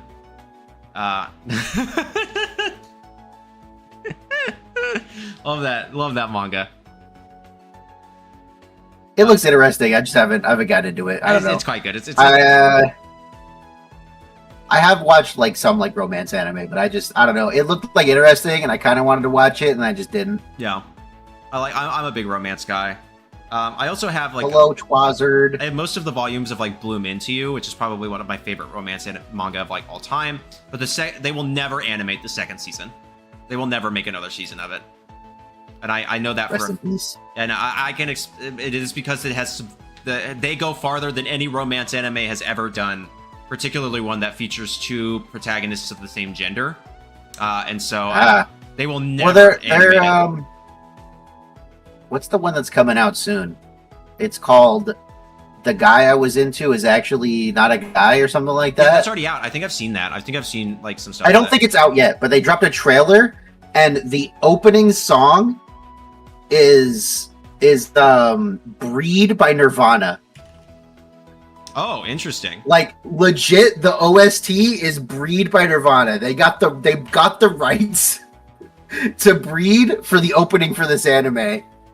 And like the trailer is legit, like they're just playing Breed. And they went and interviewed Dave Grohl, and Dave Grohl was like, "Yeah, I think Kurt Cobain would have liked this a lot." Okay, sorry, I'm gonna give them the room. You know, there are like infinitely more anime characters than there are Pokemon. Yeah, it's just it would take so long. Especially I had somebody comment on a bunch of my videos saying I should do Wolf Glick with every Pokemon versus Yugi with every Yu-Gi-Oh card, and I was like, do you know how many Yu-Gi-Oh cards there are? Yeah, there's way too many. many. Do you know that Yu-Gi-Oh is still they're still making Yu-Gi-Oh cards? Yeah. There's a whole set of Yu-Gi-Oh cards that comes out like every 3 months. Like I have friends that play Yu-Gi-Oh competitively. Yeah, it's very confusing. I used to. I qualified for Nats. Oh, one nice. year. I had the judge called on me every round of that tournament. It was great. Well, why? I play Yu-Gi-Oh the same way I play Pokemon. Okay. I that explains it.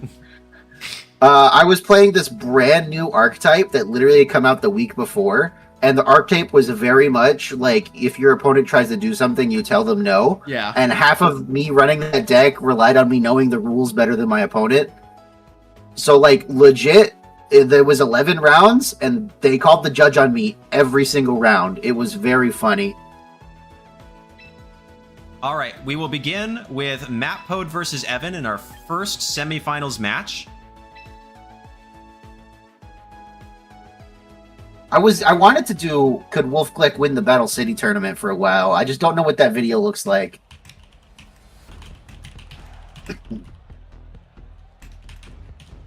Sorry. The other ones were about to start, and I was like, no. All right, No. So we have Evan with Staraptor, Primarina, Frostlash. Okay, so this is the same team he ran last time, I think. So let's go take a look at these team sheets real quick. Hey, if Evan's watching this video, kick him. Yeah, get out of here, Evan. Yeah, so Evan has Mega Frostlash, Chople Ensign, Cassib Sinistra, Mega Staraptor, Life Orb Garchomp, and Leftovers Calm Mind Primarina versus Matt's Big Six. Okay, cool. But it is Black Glasses 3 attack Gambit. Very interesting, yeah. Mega Floette, Standard Zard Y, Sash Wims, Citrus Garchomp, again, no EQ, and Life Orb Basket Legion. So, pretty interesting go here. I think Floette looks actually incredible on Matt's side. So I'm yeah. I mean, Charizard doesn't look bad either. No. Let's be honest. But I mean, Floette just hits everything and doesn't really take a lot of damage back. I mean, the only thing that it risks is like powering up the Primarina, but you have the Basket Legion. You do not have Iron Head on the King Gambit. That's kind of unfortunate, but I'd be kind of interested to see. I could also see Matt bringing both Megas here and trying to decide which one. Yeah, you could easily attack with one of them without megaing it into this matchup, I think. So we have Instant Chomp versus Whimsicott Charizard. Okay, this is actually pretty good for both. It's kind of a safe. Does Evan's Garchomp does not have Poison Jab, so it can't actually do a ton of damage to this Whimsicott. You could also, though, if you are anticipating it, you could just double the Whims with, like, Rock Slide Flare Blitz. I think that would be a relatively safe play, since Charizard doesn't really threaten Garchomp all that much. Either these mons, yeah. I feel like Rock Slide Flare Blitz is the play I would make. Okay, so there goes Charizard, probably into King Gambit is my guess. Yeah, so swapping into King Gambit for Matt Pote's side. Probably just going to protect the Whimsicott. No, so going straight for the Fake Out. Is this just a Rock Slide? Yeah, not really a reason to punish. Yeah. So you have a couple of options here. You could just Encore the Garchomp into Rock Slide to force it to continue clicking that. You can Tailwind to kind of get the boost, but I wouldn't actually anticipate that you would get much out of that, considering King Gambit's probably going to be slower than these two Pokemon anyways. How well do you think this King Gambit eats a Flare Blitz? Probably quite well. I'm assuming that this is like no investment instant, so it will do like 70%. So Gambit would probably live a double up of Rock Slide plus Flare Blitz. That would be my guess. What nature is Impish? Why am I blinking? Plus defense minus special attack. I run Sassy a lot. Plus special defense minus speed. Yeah. I know that one. I know my natures. So I know most of them. It'll be kind of interesting. I think there's a lot of... Okay, actually swapping the Whimsicott I find to be quite interesting. I'm a little worried. Maybe predicting the... Okay, calling the Garchomp... Blitz on that slot. Yeah, that's actually really good if they can do this. Like, if... It's Sucker Punch. Okay. Don't quite understand that play. I think if you're going to go that route, you want to kind of commit to it. So Matt's... So both are running Adamant. Let's see, and then Matt's... Yeah, both are running Adamant Garchomp. So I'm actually kind of interested to see who's faster here, because the Dragon Claw coming off... Also, Matt's Garchomp is totally mogging on Evan's Garchomp right now. It's so much bigger. But it's a pretty safe, like, Kowtow Dragon Claw into that slot, or Sucker Dragon Claw into that slot, just depending on who's faster. They're both Adamant, though, so... And this is Citrus Berry Chomp. So it actually... One of these Garchomps is shiny, isn't it? Yes. Okay, actually going for the Stomping into Incineroar. I don't think that'll pick up. Not quite. And there's the Dragon Claw. Does this KO? Yes. With the Life Orb to kind of... Yeah, it's Adamant and Lorb, so absolutely it does. The Flare Blitz probably does not pick up this King Gambit, but it's going to do... I don't think that the Kowtow will do enough damage to really do anything. Oh! The King Gambit is faster than the Incineroar. A very speedy Gambit. Oh, okay. Okay, so this is actually an okay turn for Matt. Yeah, I would even go as far to say that might be like a really good turn. It just depends. It depends on what Evan has in the back, right? Everything kind of does threaten Whimsicott. Well, we know what's in the back. For Evan? Oh, no, I guess we don't know what's in the back for Evan. Yeah, but it's like... I was mixed up for a second. Is it Frostlass or is it Staraptor? So here goes Whimsicott, right? And there goes Primarina. So Primarina is actually not threatened at all by King Gambit, because it has two Dark-type moves and a Fighting-type move. If this King Gambit was faster than Incineroar, what are the odds that it's faster Tailwind than Kowtow just picks up the... No, it's faster than Chomp. It might be faster than Chomp under Tailwind, but I'm a little concerned to think if it will actually pick up with the Kowtow Cleave. I don't think that the Primarina, unless a Moonblast picks up the Whimsicott, I could see maybe like a Moonblast into Garchomp. Okay, we're just going to go for the Protect here. That's actually a fair play, right? You just want to cover for whatever they go. And yeah, there's the Protect on Garchomp. Yeah, Chomp protects. Which probably means that they're going for the Moonblast into... a double Protect for Matt to scout for a Protect on the opposing side. Makes a lot of sense. They go for the Moonblast into the Whimsicott to try to KO prior to it being able to attack the Garchomp. Makes a lot of sense there.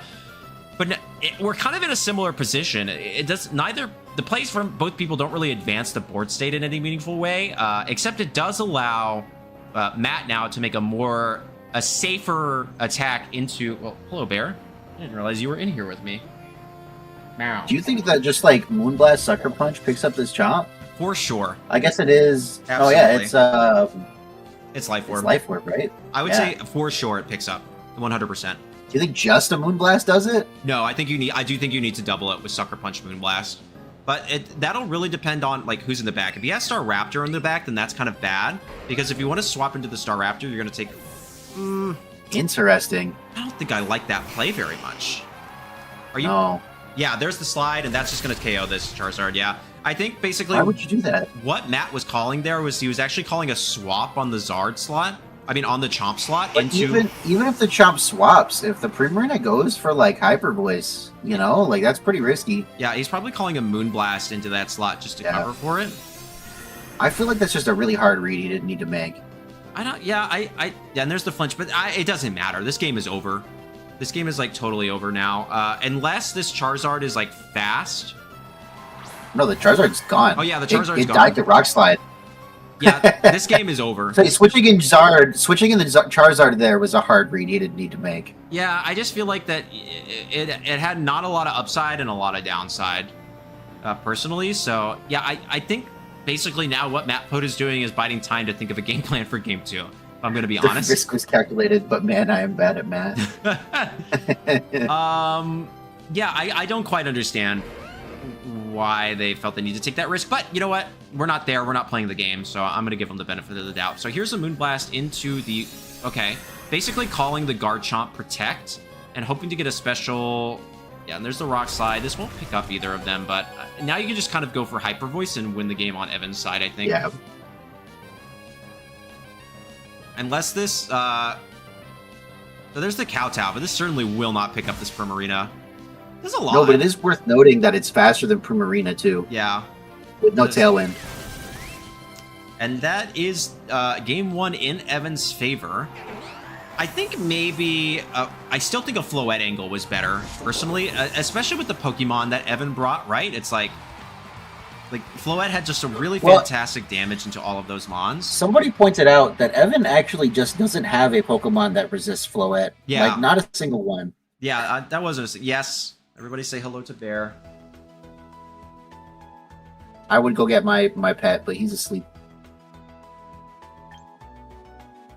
My weird cat. My tortoise. Yeah, your tortoise, Billy. Yeah. Billionaire. What's up, buddy? You doing okay? Evan's biggest strength is playing from ahead. Yeah, so it's like... I think that, like... I just really don't see how you punish a Whimsicott Floette lead. Like, seriously, how... Like, even if you lead Primarina, right? Like, even if Evan leads Primarina calling that, you can just double Moonblast it. It will pick up. Fairy Aura boosted double Moonblast from those two Pokemon will absolutely pick up that Primarina. Is it Modest or Timid Floette? It is, and it's Modest Floette. Too. So, yeah, I think... So, Frostlass Garchomp, yeah. If this is not Whimsicott Floette... Again... Gambit Floette. Floette could be faster. It's probably faster than Garchomp because it was this Garchomp was slower than the other Garchomp, right? Yeah. And that was also adamant. So that means that at the very least it's a speed tie. So yeah, if this is and normally these Floettes run no bulk, they're just max. So yeah, there actually isn't much. I mean, Kowtow Moonblast is kind of free here. Or Kowtow Dazzling Gleam even is pretty free. Yeah. I think that D-Gleam from Modest Floette will pick up the Garchomp still. Yeah, probably. It's Lorb, so it's probably not that bulky. Let's see. So there's the Protect. Unless he called this and just went for Sucker Punch Dazzling Gleam into the Garchomp. Oh. Well. I think he called this and went for the Dazzling Gleam Sucker... Yep, there it is. Really good call from Matt. Pretty safe, I think. Yeah, he played game 1 really good, except for that turn where he switched in the Charizard. I have no idea what was going on there. Yeah. Maybe he timed out. I don't know. Urban says, I've ever told you that I loved your cat. We're going to see our cat next week. Urban is visiting, so... I know, Bear. Hello. Purr into the mic so that way they know that we treat you. Okay, we've got Instant. This is... I mean, I guess a good opportunity for... Fine. Yeah, I personally would just...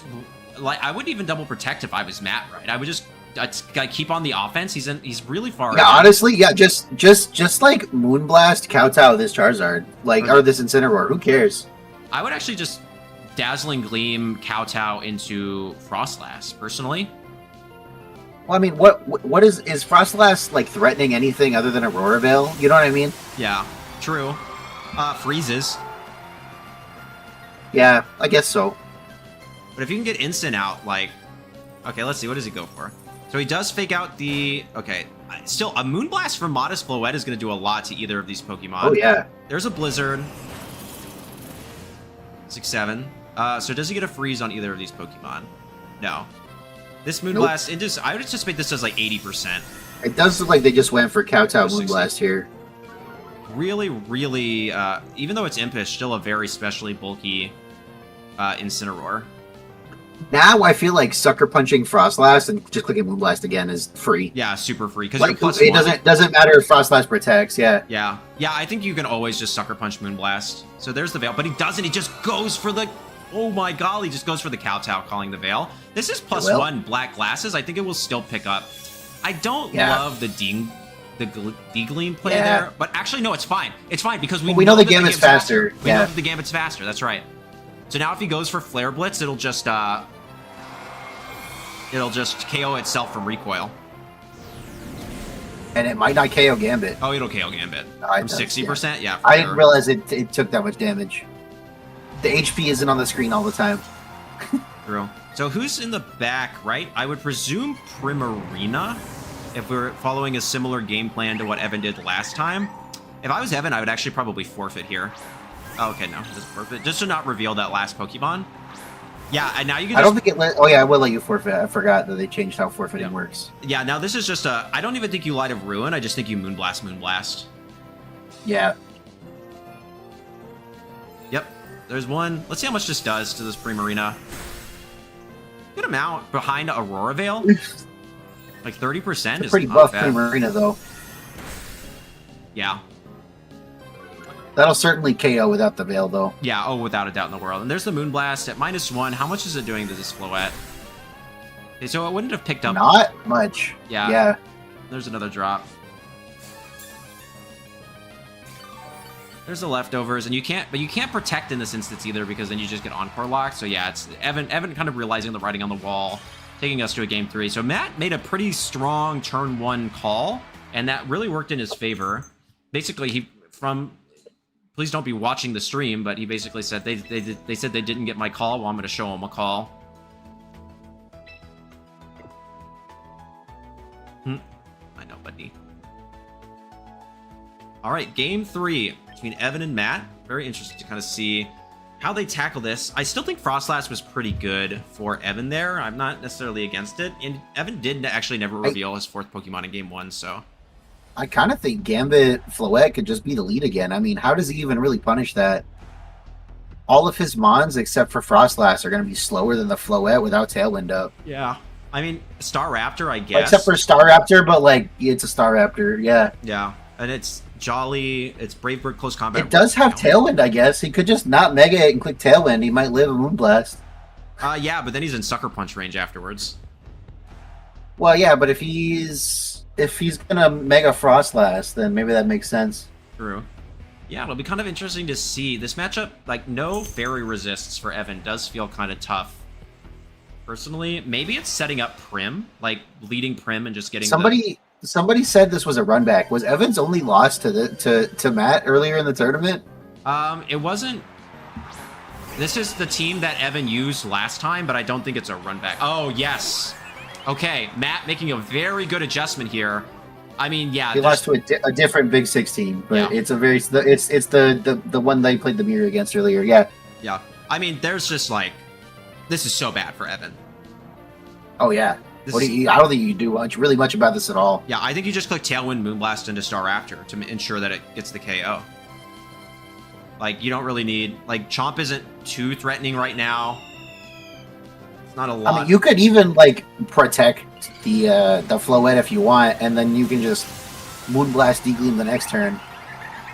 Yeah, but I think it's, like, You can, I guess you could even just like Tailwind D-Gleam, but I feel like you really want to pick up a KO here, right? Yeah, yeah. Oh my gosh. Okay. No Mega on the Staraptor. Okay, so there's the Dazzling Gleam. I would assume that this, yeah, picks up the Garchomp.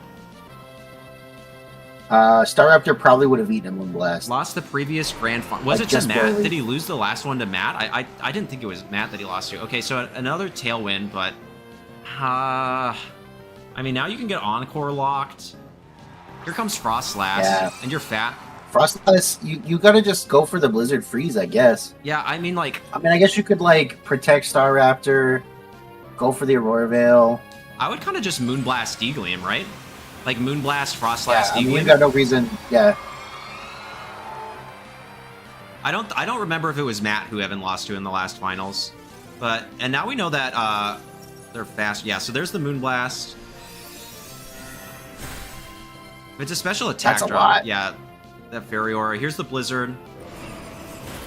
So Staraptor might be faster than Floette still. Actually, it definitely is, right? It has a base 100 speed, and it's Jolly. So I guess if the Brave Bird picks up the Floette... Yeah. Maybe. No. Okay, that's game over. Wow, okay. Oh. That's a choice. Yeah, I don't really see a need to do that, personally. Because now you just lose your Floette. I guess if you're just at such an advantage... Yeah, because maybe predicting the... Rim in the back. I don't know. I don't quite understand that play. The double Moonblast picks up Prim without the Aurora Veil. I guess we know that because we were paying attention, but maybe they didn't know that. Yeah, I think a Moonblast into that slot, or even a Dazzling Gleam was like totally fine. Or maybe they were predicting Frostlass to go for the Aurora Veil. Maybe. I don't know, but then you just get Encored, right? I mean, I guess this is just like what Moonblast... then you can switch, right? Yeah, I think this is just like Moonblast, Staraptor, Kowtow. You can just Sucker Punch Staraptor if you want. Yeah, but we want to make sure that Whimsicott is getting value out of this turn.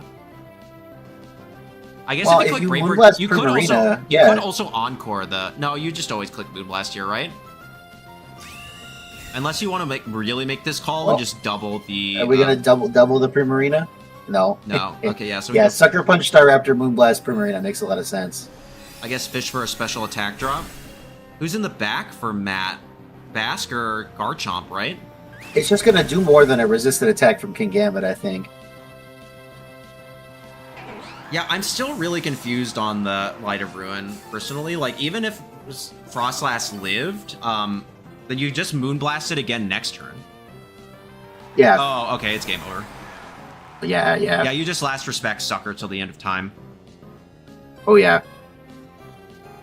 You could even, I think, like, Aqua Jet Kowtow here. Like, Aqua Jet Staraptor Kowtow the Prim. I mean, it's Life Orb. It's not like it's going to get Choice Locked. There's no reason not to Last Respect Prim and Sucker Punch the Staraptor. Yeah, and that's effectively game over here. Yeah, I think that maybe, like, Matt played quite well. So did Evan. Evan also played well. I think once Matt realized that, like, what does he do against Floette? Like, he really starts to struggle, but...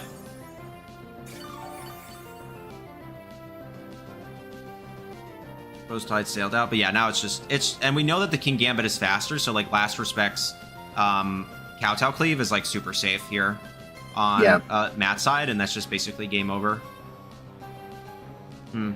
Yeah, I do actually really kind of struggle to see how Evan traverses this matchup. I think he played it well. You have to play, like, really offensively and just kind of, like, force a bunch of really awkward positions for your opponent in something like this. Yeah, I would have to, like, game plan pretty hard to kind of figure out how to win this. Which is kind of weird because it's, like, effectively, you know, the best team in the format. It is the best team in the format for sure. But yeah, good game. Unless somebody solves the meta with something else at Worlds. Yeah, right. Okay, good games to our opponents. They both played super well. Yeah, he even said that, GG, I have no Floette answer. All right, so now we have KM.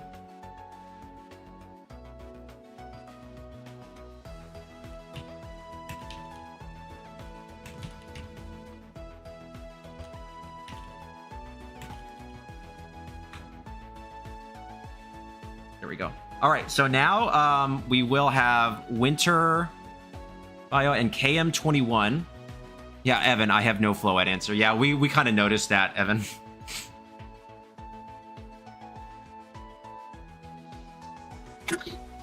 Unfortunately. Mashing random buttons on my keyboard on accident. That's okay. All right. So now we're gonna so once we get Matt will wait around for finals. There's an Alola Nine. There's a Scarf Alola Ninetales on this team. Oh, is there? That's sick. Yeah, we saw that get popular with like MDB.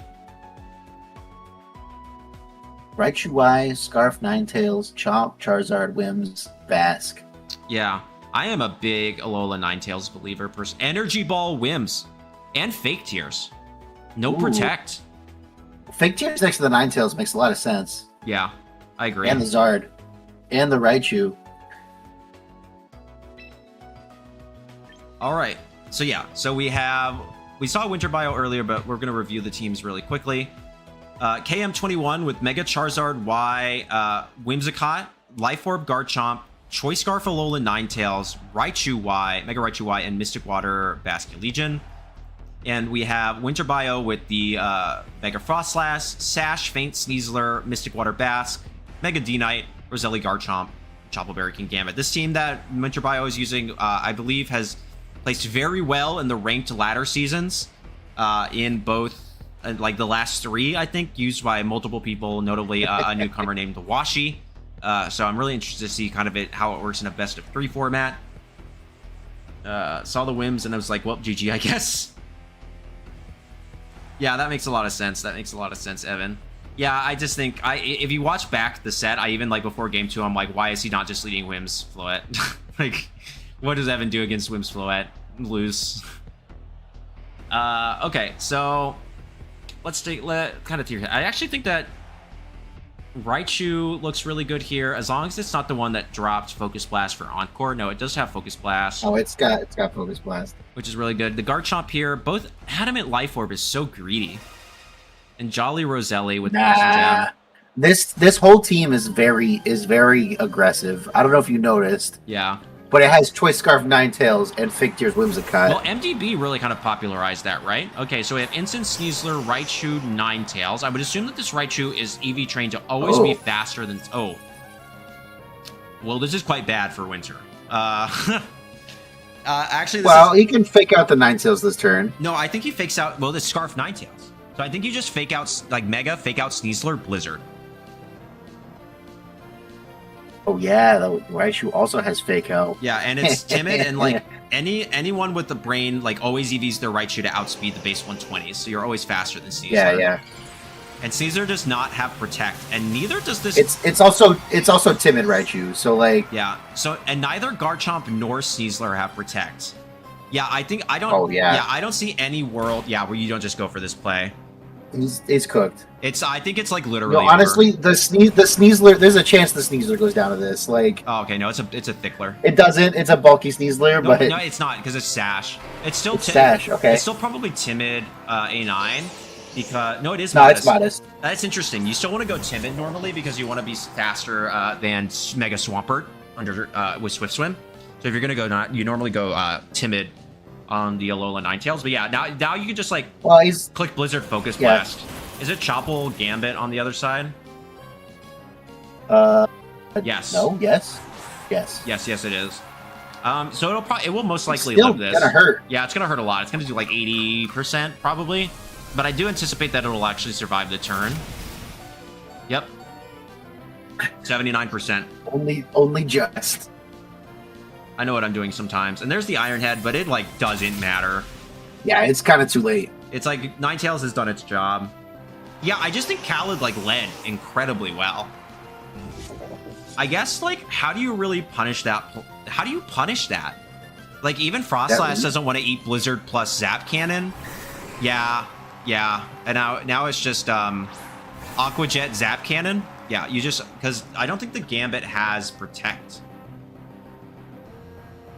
Yeah, no, it's 4-attack Gambit. So you always just Aqua Jet Gambit, Zap Cannon, Dragonite, and then you just like take the game from there. So now we've got to start thinking about game 2. It's just like, yeah, there's no reason to make any other play, I think. Yeah, how do you... I really don't see how you... It's not Scar... Is it Scar? I guess you lead like Sneasler King Gambit. Or you lead, I actually think maybe it's Bass Gambit. You lead Bass Gambit, and then you just double Prio into Raichu. Does that pick it up? Mystic Water, Aqua Jet plus Sucker Punch, I would assume, maybe. This will not KO. I would assume... You could just fake out the Gambit, though. Yeah, but then you still at least get the Aqua Jet off, right? And I don't think that the freeze freeze but dry... if you fake out Gambit, you freeze dry, and then you just freeze dry the next turn. Like... Yeah, I guess you can't protect. It'll be a bunch of calls, right? It's a bunch of 50-50s. So if you think that like Raichu's going to protect, then you just like protect and Iron Head. Like you got to make a couple of calls there. But yeah, I think that's probably the best route that Winter can go for here. I think it's Gambit, Bass. I was thinking Sneasler Gambit. Make them like decide whether they want to like fake out what they want to fake out, and just click Dire Claw Iron Head into the Ninetales. Anyone notice that they made Basculegion look eternally unamused in battle? Yeah, I mean that's just what it looks like. I think it's dead, you know. So, hey, no, it's not. It's not dead. Oh, it's one of the few ghost types that doesn't die. It's being possessed by all of its dead, like ancestors, basically. Oh, very interesting. I didn't know that. I didn't know the lore.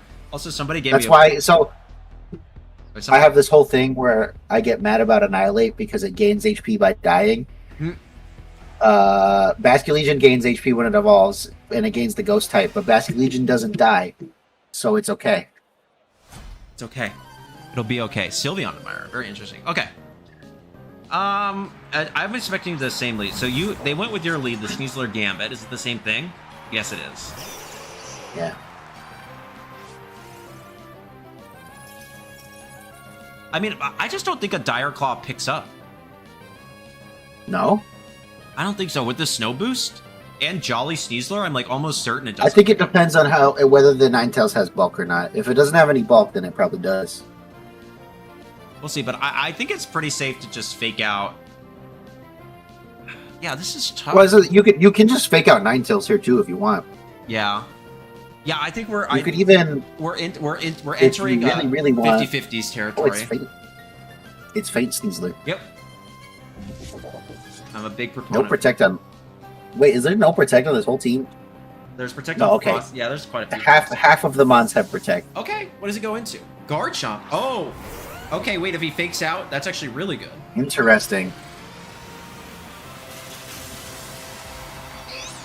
I am curious to see. Maybe he's going to fake out the King Gambit and then hope that Sneasler fakes out the Garchomp.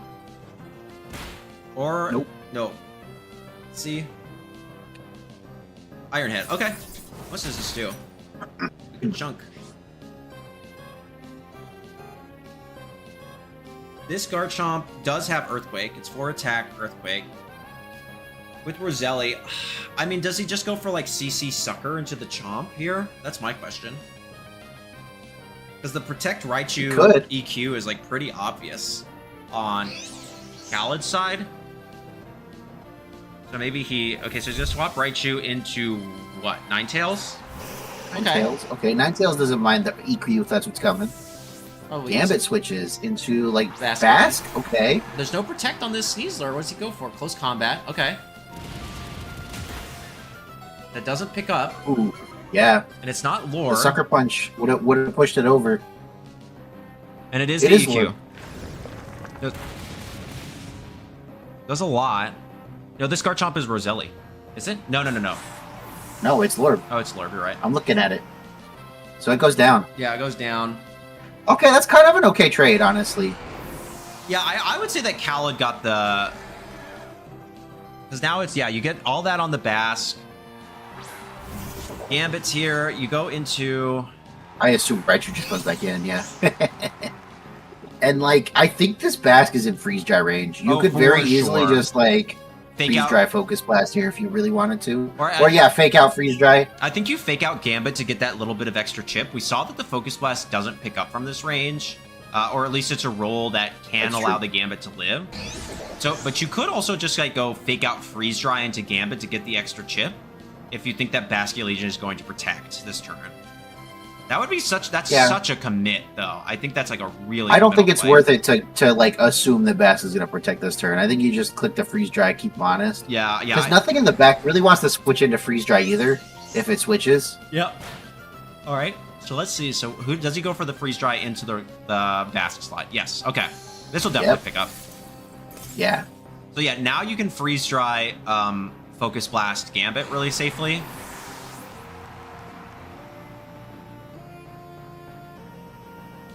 And then yeah, D-Knight's in the back.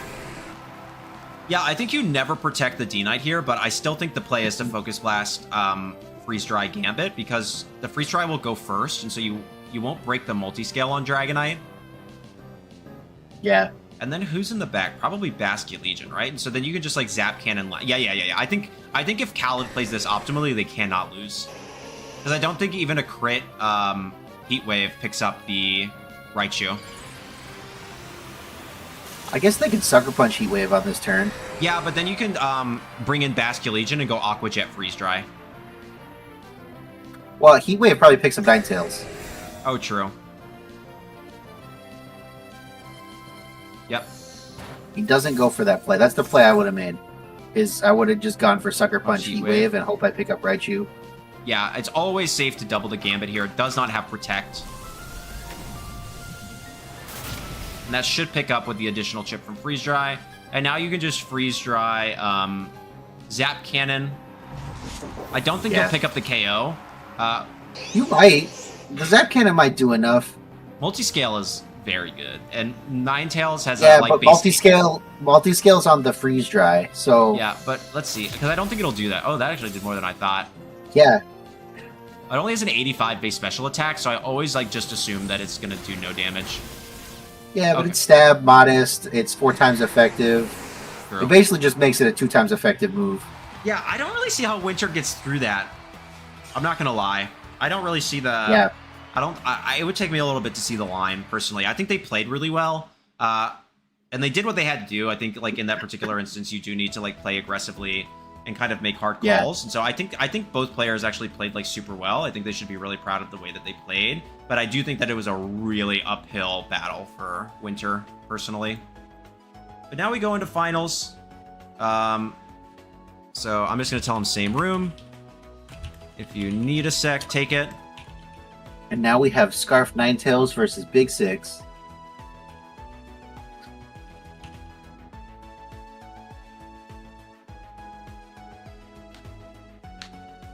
Yeah, so it's the exact same. So we have, again, the Scarf Ninetales, and now we have standard Big Six. Both players playing very well. I'm interested to kind of see how they traverse this matchup. I think that... Hello? Yeah, Ninetales popped off. I don't know if it pops off in the next matchup, if I'm being honest.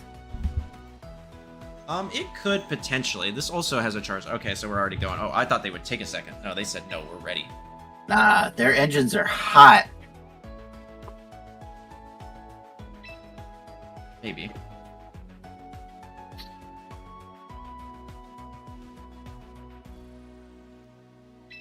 Well, it says one is battling and one is ready to battle. That's weird.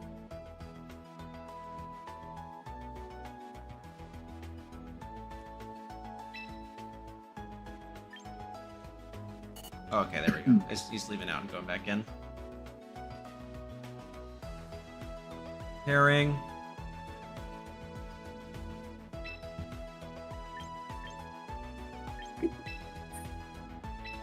Okay. So we just saw Khaled's team. We don't need to talk about that. But as a quick reminder, Matt is running standard Big Six with Citrus Chomp, Sash Wims, Mega Floette, Charizard Y, Life Orb Basque, and Black Glasses King. So Raichu looks pretty good here into everything not named Garchomp, I think. I mean, Wims Raichu's a pretty good lead, I think. Yeah, I would agree.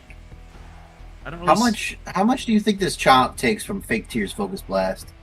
A good amount. I don't know if it's citrus. It's Moonblast, probably... Focus Blast, even. It could be like Protect, Fake Tears, and then double it next turn. Yeah, it'd be interesting Or to just see. Moonblast. I'm trying to think of my calcs from when I used a lot of Right UI, and if it's bulky Chomp, I think I think that I don't know. I genuinely don't know. I think it'll be very close either way if it does or doesn't.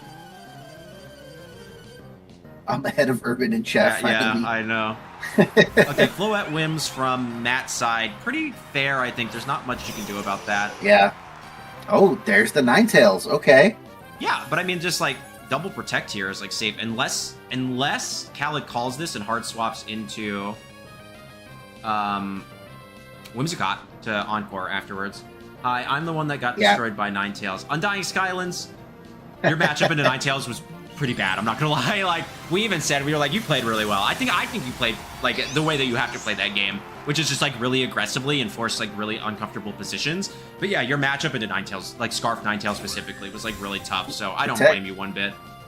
Like not in the slightest at all, dude. It's really hard. Double Protect. Yeah, so double protect is really safe unless you like hard swap into. And now Raichu's a little scared because you can go for the Encore. And you should always live the Blizzard with Floette. So I think like Encore Dazzling Gleam is really safe into Tailwind Dazzling Gleam the following turn, right? Like I don't really see an issue with that. Yeah. No, I said that I like Little Caesars. Jon-Luke hates Little Caesars. I never said I hate Little Caesars. You made quite the face, let me tell you. I said that Little Caesars is only good when I'm drunk or sad. Which are things that happen. The former not as often as it used to, because I did it too much. Yeah, and there's the Blizzard. How much does this do to Floette? Only 25%. That doesn't surprise me. Does Khaled get a freeze? I would like to see this game without the freezes. I want to see both players play to their fullest extent. So no freeze here, and a light... He loves clicking that. I don't think that was necessary. I don't know if Moonblast picks up, so maybe it was. Yeah, but then you could just go Tailwind. I don't know. This is going to do a lot, yeah. I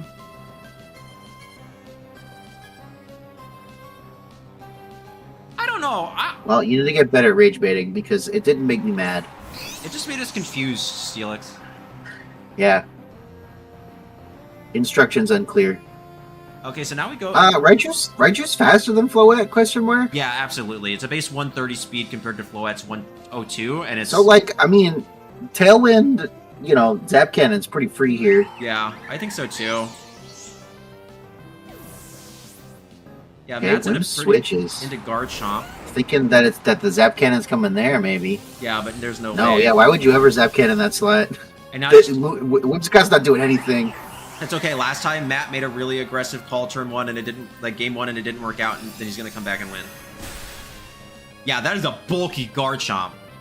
Only half. Wait, was Tailwind never set up? No, Tailwind was never set up. Okay. Interesting. From either side. Well, if you're calling the... Yeah, it's like fine, I think, because you have both Mons at... Like, I don't think you need the Tailwind. If you can delay your Tailwind by a turn on... I think Khaled made a good play, personally. I think... Oh, yeah. Because is there any reason not to just, like... I don't know, protect Moonblast the Garchomp here? No. Well, it won't KO. It won't KO. Because we just... no, because it just ate Citrus, so... And it did 66%. 25%. It did 66%. So it might KO. It's a roll. But if they click EQ, they take out their own Whimsicott, right? I think it's... Yeah. Oh, but they have Stomping. And it's Slide. Yeah, it's not EQ, They it's don't have Stomping. They have Dragon Claw. Oh, no, I'm looking at the wrong one. Yeah, I know. Okay, Raichu protected itself. Tailwind, do they just go for Stomping? Do they go for Rock Slide? Okay, so they Tailwind. Oh, they just match Tailwinds. Yeah, that's fair, I guess.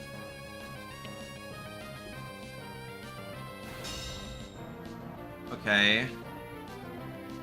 What's in the back? You think it's Zard? Do you ever just, like, switch to Zard and Moonblast the Garchomp? Or even Moonblast, like, yeah, I think that's probably the Chomp. Well, you can also get Encore Lock now. Well, you can. into either slot. They're probably more worried about Whimsicott. Yeah. I would The probably Whimsicots are speed tying, so like I'd probably swap Whims and just like Zap Cannon into the opposing Whimsicott personally. okay. I think get rid of that because like Whimsicott with Sash still intact will always beat Chomp in the end game. You know what I mean? And so that's kind of what you need to keep. Yeah. On the field. So even if you lose Raichu here, it's like kind of okay. So yeah, I think the play from Khaled's side is I don't think I agree with that. Unless you're just opting to try to win the speed tie. Unless you're like, hey, I'm just gonna win the speed tie here. And he loses the speed tie, see? Yeah, that's rough. He lost the speed tie both turns. He might just be slower. It'd be weird if he was though. No, I mean they're both Sash timid. Oh no, yeah, they are both Sash timid. That is a good chunk. Okay, I mean, it's kind of okay here, because now you can just, like, what? Jet, Whims, swap into Raichu? Yeah, okay. And even if they protect, then you can fake out Moonblast. Or Jet. We don't know what the last mod on Matt's side is, though. Oh, yeah, Matt still has a whole Pokemon in the back. I mean, it might be okay if it's, like, Basculegion, but if it's King Gambit, he's going to be in trouble. Yeah. If he stays in... Probably going for the I think I would stay in too.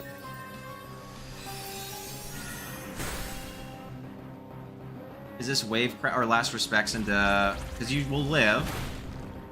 So last respects is not a contact move. Yeah, so it does it pick up the Chomp? No. Oh, that's really bad. Not quite. Unless you call. But now they're both in Jet or Fake Out range. Yeah, yeah. I think that. I don't know if Chomp's in fake out range from Raichu personally. I think you always jet I Whims. guess that's fair. I think you always jet Whims. I think you jet Whims and now you switch to Raichu, thinking that like maybe Chomp will protect this turn. Yeah. This is tough from Khaled on Khaled's end, I think. Yeah, risking the speed tie there and losing it was really rough, but I do think that there was a play where they didn't need to do that. I think they could have made a play to not risk that speed tie.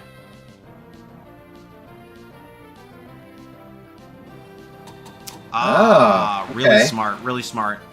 And now you're locked into last respect, so you will move after the Chomp. Miss? Oh! Yeah. Punished. I don't agree with that play from Matt. Like, you didn't need to risk that. Like, Whimsicott's not doing anything, you know? And now Whimsicott's... Oh, wait, the last respects goes into Whims, and I think this is like... the last turn of Encore. This might be the last turn of Tailwind. And the last turn of Encore, yeah. Well, now he wants to click Tailwind, probably, which is kind of ironic. Yeah, but... so now it matters who's in the back, right? It's Bask. Yeah, even if it's Basculegion, that's okay, because you can just Moonblast Chomp and switch in the... Honestly, you could just leave your... I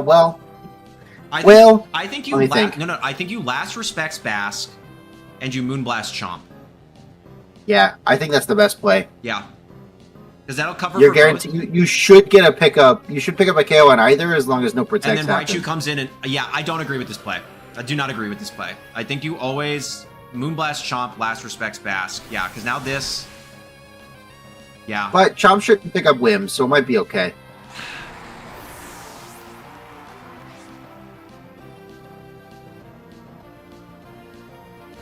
Okay. Okay. Yeah, I don't think you ever needed to Tailwind there. I think you just always double attacked. Picked up a KO, and then Raichu comes in, is faster than both Pokemon, and just picks up a KO. On the remaining slot. Because Focus Blast will pick up Chomp from this range, and Zap Cannon obviously will pick up Basculegion from this range. Well, yeah, but now you could just click... Honestly, like... Yeah, you can Focus Blast the Chomp here. I think you can just Focus Blast Encore.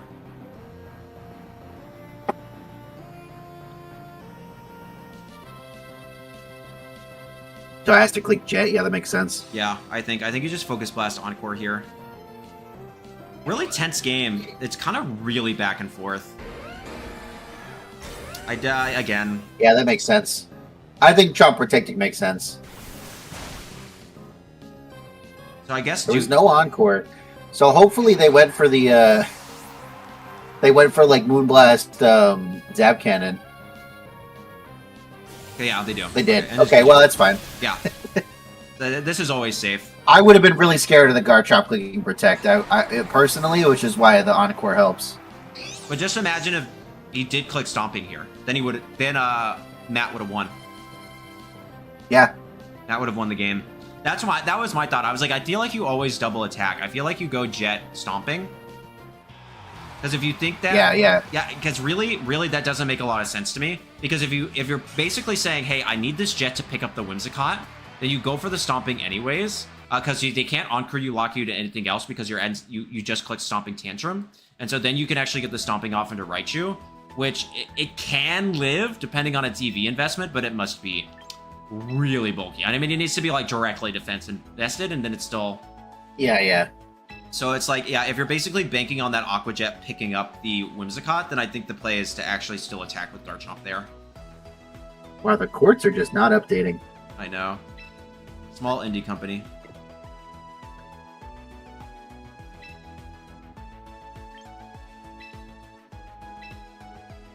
So well, I guess the company actually working on this game kind of is. We'll see. We have now game 2. Khaled is up 1 game. But they both were playing, like, it was very back and forth. Yeah, it was a close set. It was a very close game. So I'm interested to see kind of how... I don't know if I would lead Ninetales again. I don't know if I love that lead, but... I think if you're predicting the Garchomp lead, then it makes a lot of sense. When I was playing, like, Raichu Ninetales, I would do that a lot because they would want to leave...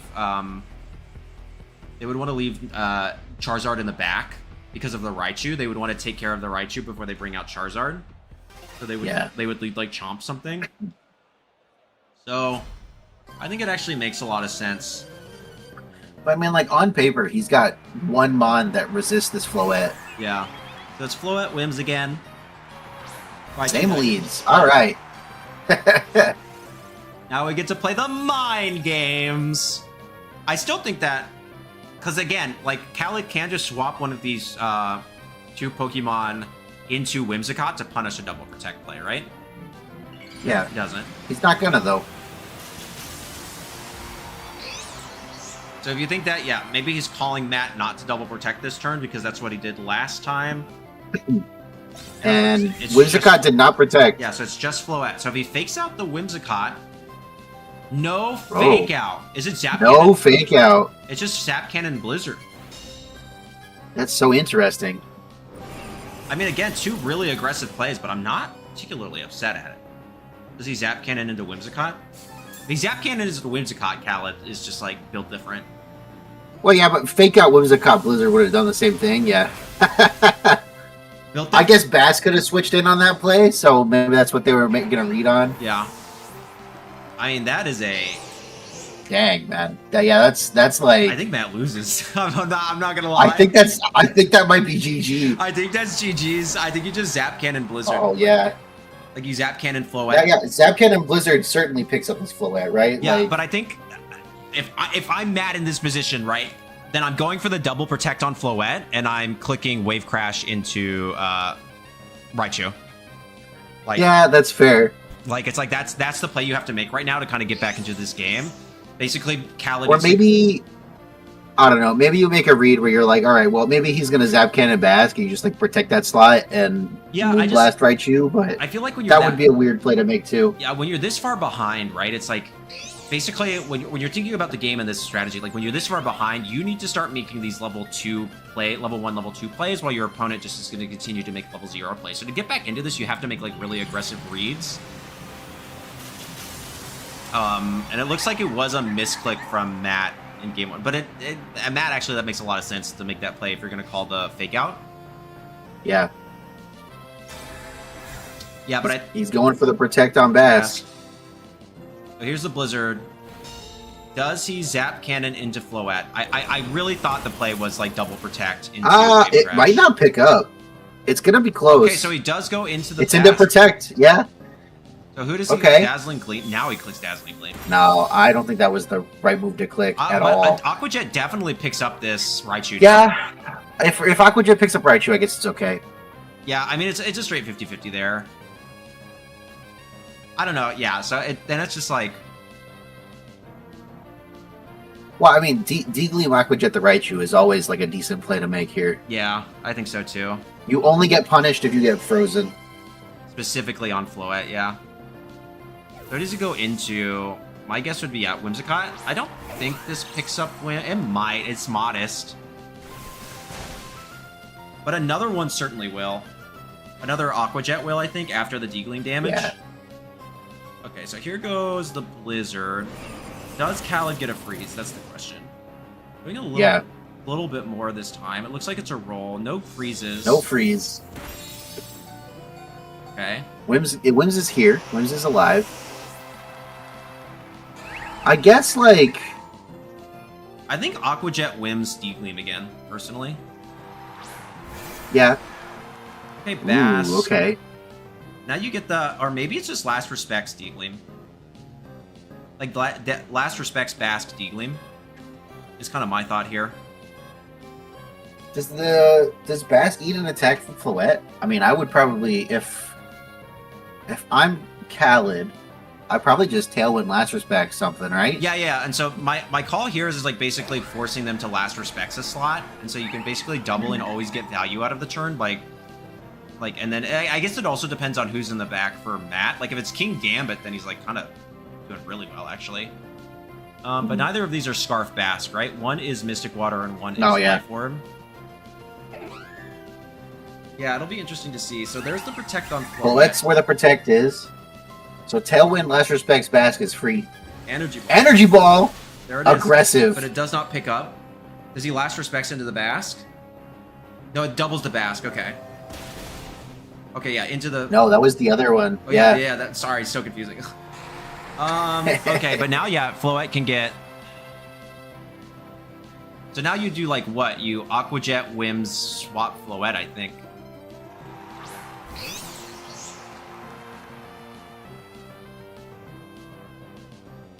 And then you can click Moonblast. Yeah. I think you always Aqua Jet, Whims, swap Floette here, if you're Matt. Well, the Bask is Life Orb, isn't it? So it'll go down if it Aqua Jets anything, too. Yeah, but that's, like, fine, especially if Raichu clicks Zap Cannon. I think it depends on what is in the back. Yeah. Floette might be in Zap Cannon range. So if it is, then like, and an Aqua Jet's coming, then like Tailwind, Zap Cannon might be okay. It is Garchomp. Yeah, in the so back. with Garchomp in the back, I think you always... Yeah, that's good. That's actually really good. Yeah. Aqua Jet. Takes out the Whims. Okay, we're going to a game 3. That's rough. There is no way for Khaled to win this. You can only attack one Pokemon at a time. There are 2 Pokemon remaining on... I think the play here is to Zap Cannon the Floette to see if you pick it up. Yeah. Okay. Yeah, that was smart from Matt. That was smart for Matt. You don't want to give away that information. You don't want to give away that info, but yeah, I think now we're in the information gathering section. So yeah, you want to see if you pick up that KO from that range. But you can actually usually pretty safely assume that this is a no bulk Floette. They're basically always run that way on these big 6 comps, just like Max. So you can run that calc pretty safely, I think.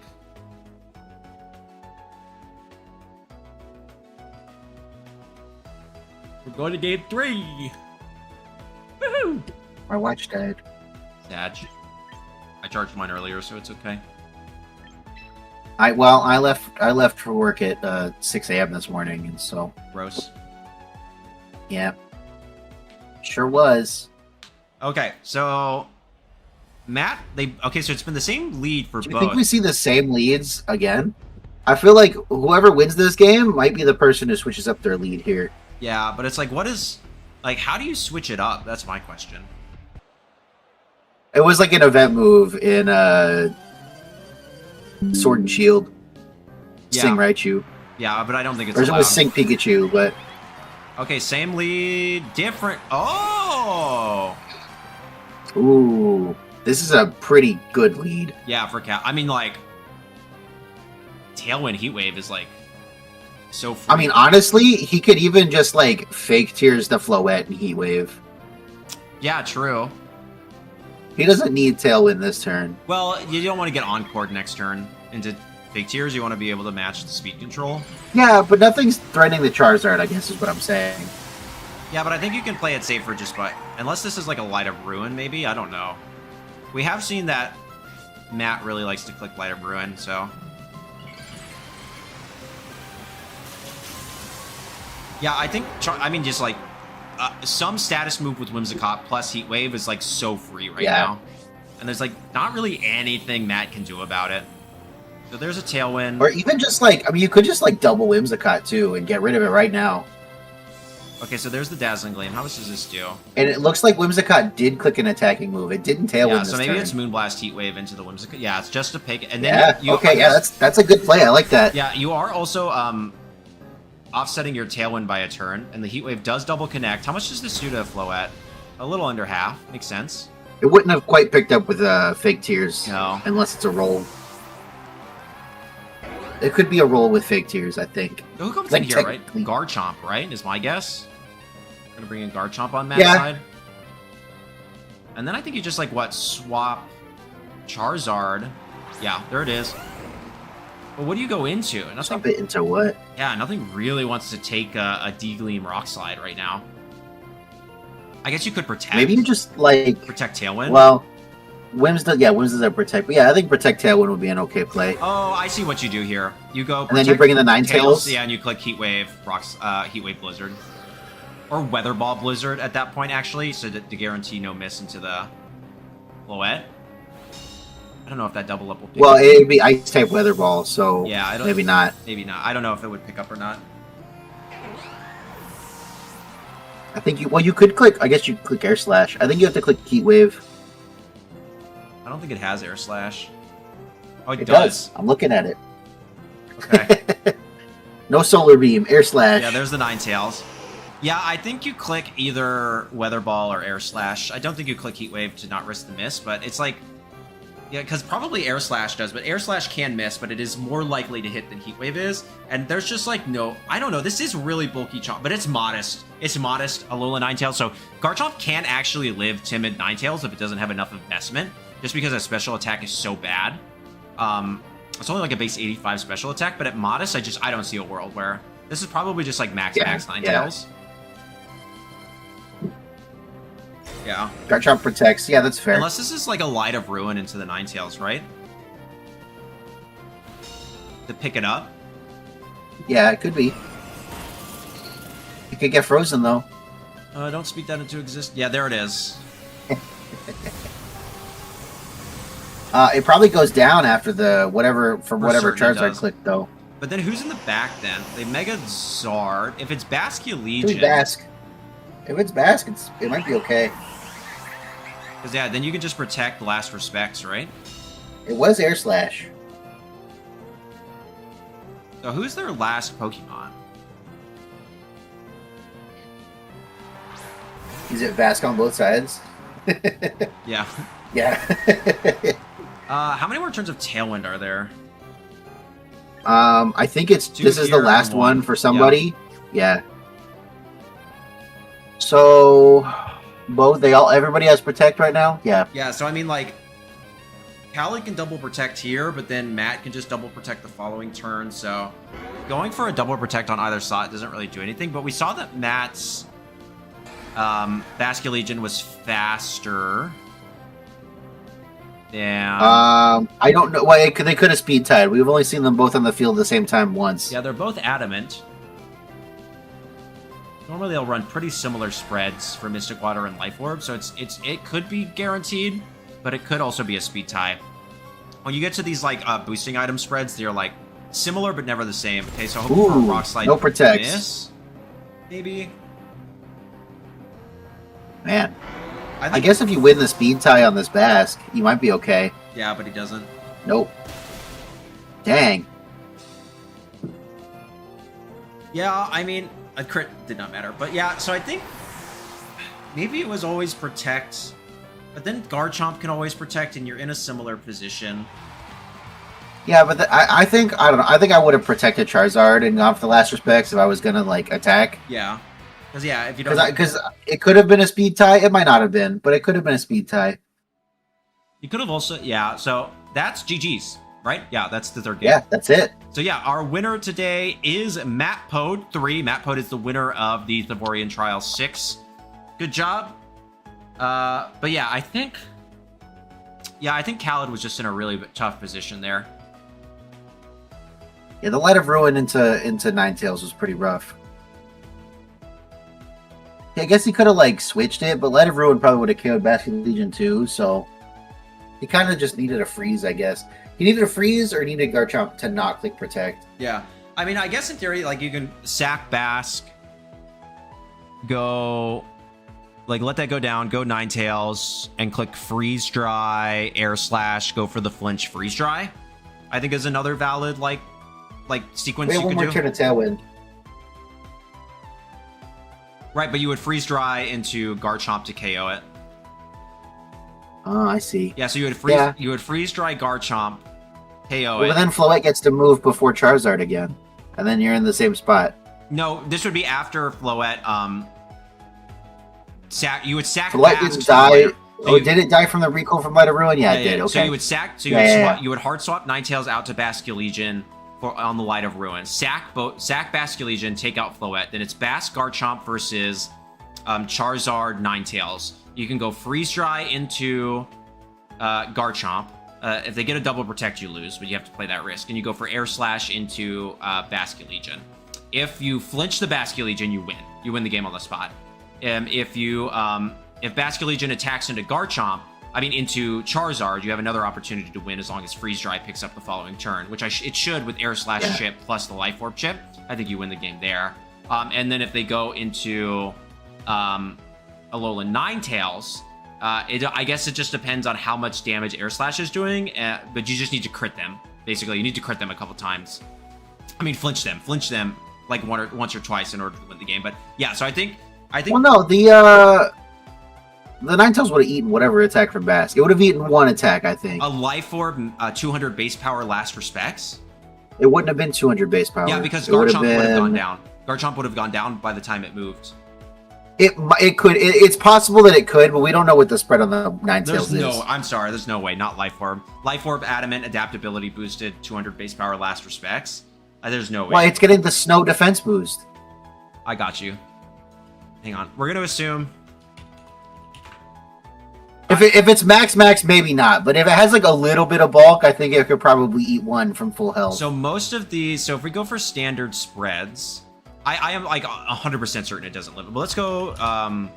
Life Orb ability, Adaptability, Basque Legion. Most do run 32 attack or 30 attack. We'll say 30 for this instance. And let's go the bulkiest I've seen an Alolan Ninetales.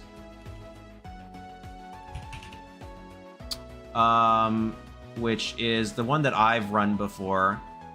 But let's say it's even like max HP. It's not living that big dog. Let's say it's max HP Alolan Ninetales, and this is 200 base power, so this is 3 times effect. Yeah, it's doing an easy breezy, wonderful, beautiful cover girl, 138% to 162.5%. I was like, there's no way it lives that. I'm so sorry, even with the Snow defense boost. And that's max HP. So, and let's add 1 defense just to give it that even number. Yeah, okay, so now it only does 135 to 160%, so. But yeah, so I think that it just depends, like, that gives Matt an opportunity to throw the game, and then that also gives you multiple win cons, because you can also just flinch them. I don't know how much Air Slash is doing to this bad boy. If we're assuming that it's... It might do a chunk. We can assume it might do, most are running 1 Modest. Like, that's the really common Charizard Y spread. So let's say that this is bulky Life Orb Basque. So normally it's 4 HP, and then like 12 defense, and then like no special defense investment. You could do something like that. So it's like 4, 30, 12, 20. Air Slash is doing about half, 44 to 52.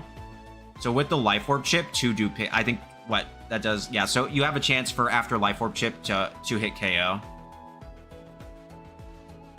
Yeah, 21.48% chance with no Life Orb chip. So yeah, I think you have to specifically call that Light of Ruin play there, in order to even have a chance to win. But then I think you open up the possibility of winning the game. How much does Aqua Jet do to Charizard in the snow if it's not bulky? It's definitely... We don't know how the Charizard was trained, obviously. Yeah. You're saying it's definitely bulky, but the team is very aggressive, so it could be not bulky. Look at the rest of the team. Aquajet does, if they're not bulky, it does 94 to 111%. Okay. That's funny. That's a roll to just pick up straight up. But if they're like the standard, which would be like 28 Oh, it's bold. The Charizard's bold. Yeah, so yeah, it's bulky. Well, it's not modest. So the Air Slash might not be a 2-hit KO. Oh, true. But yeah, but even if it's like standard, a pretty common Charizard set is like 28 HP, 26 defense. Aquajet never picks up in the snow at that point, which is super awesome.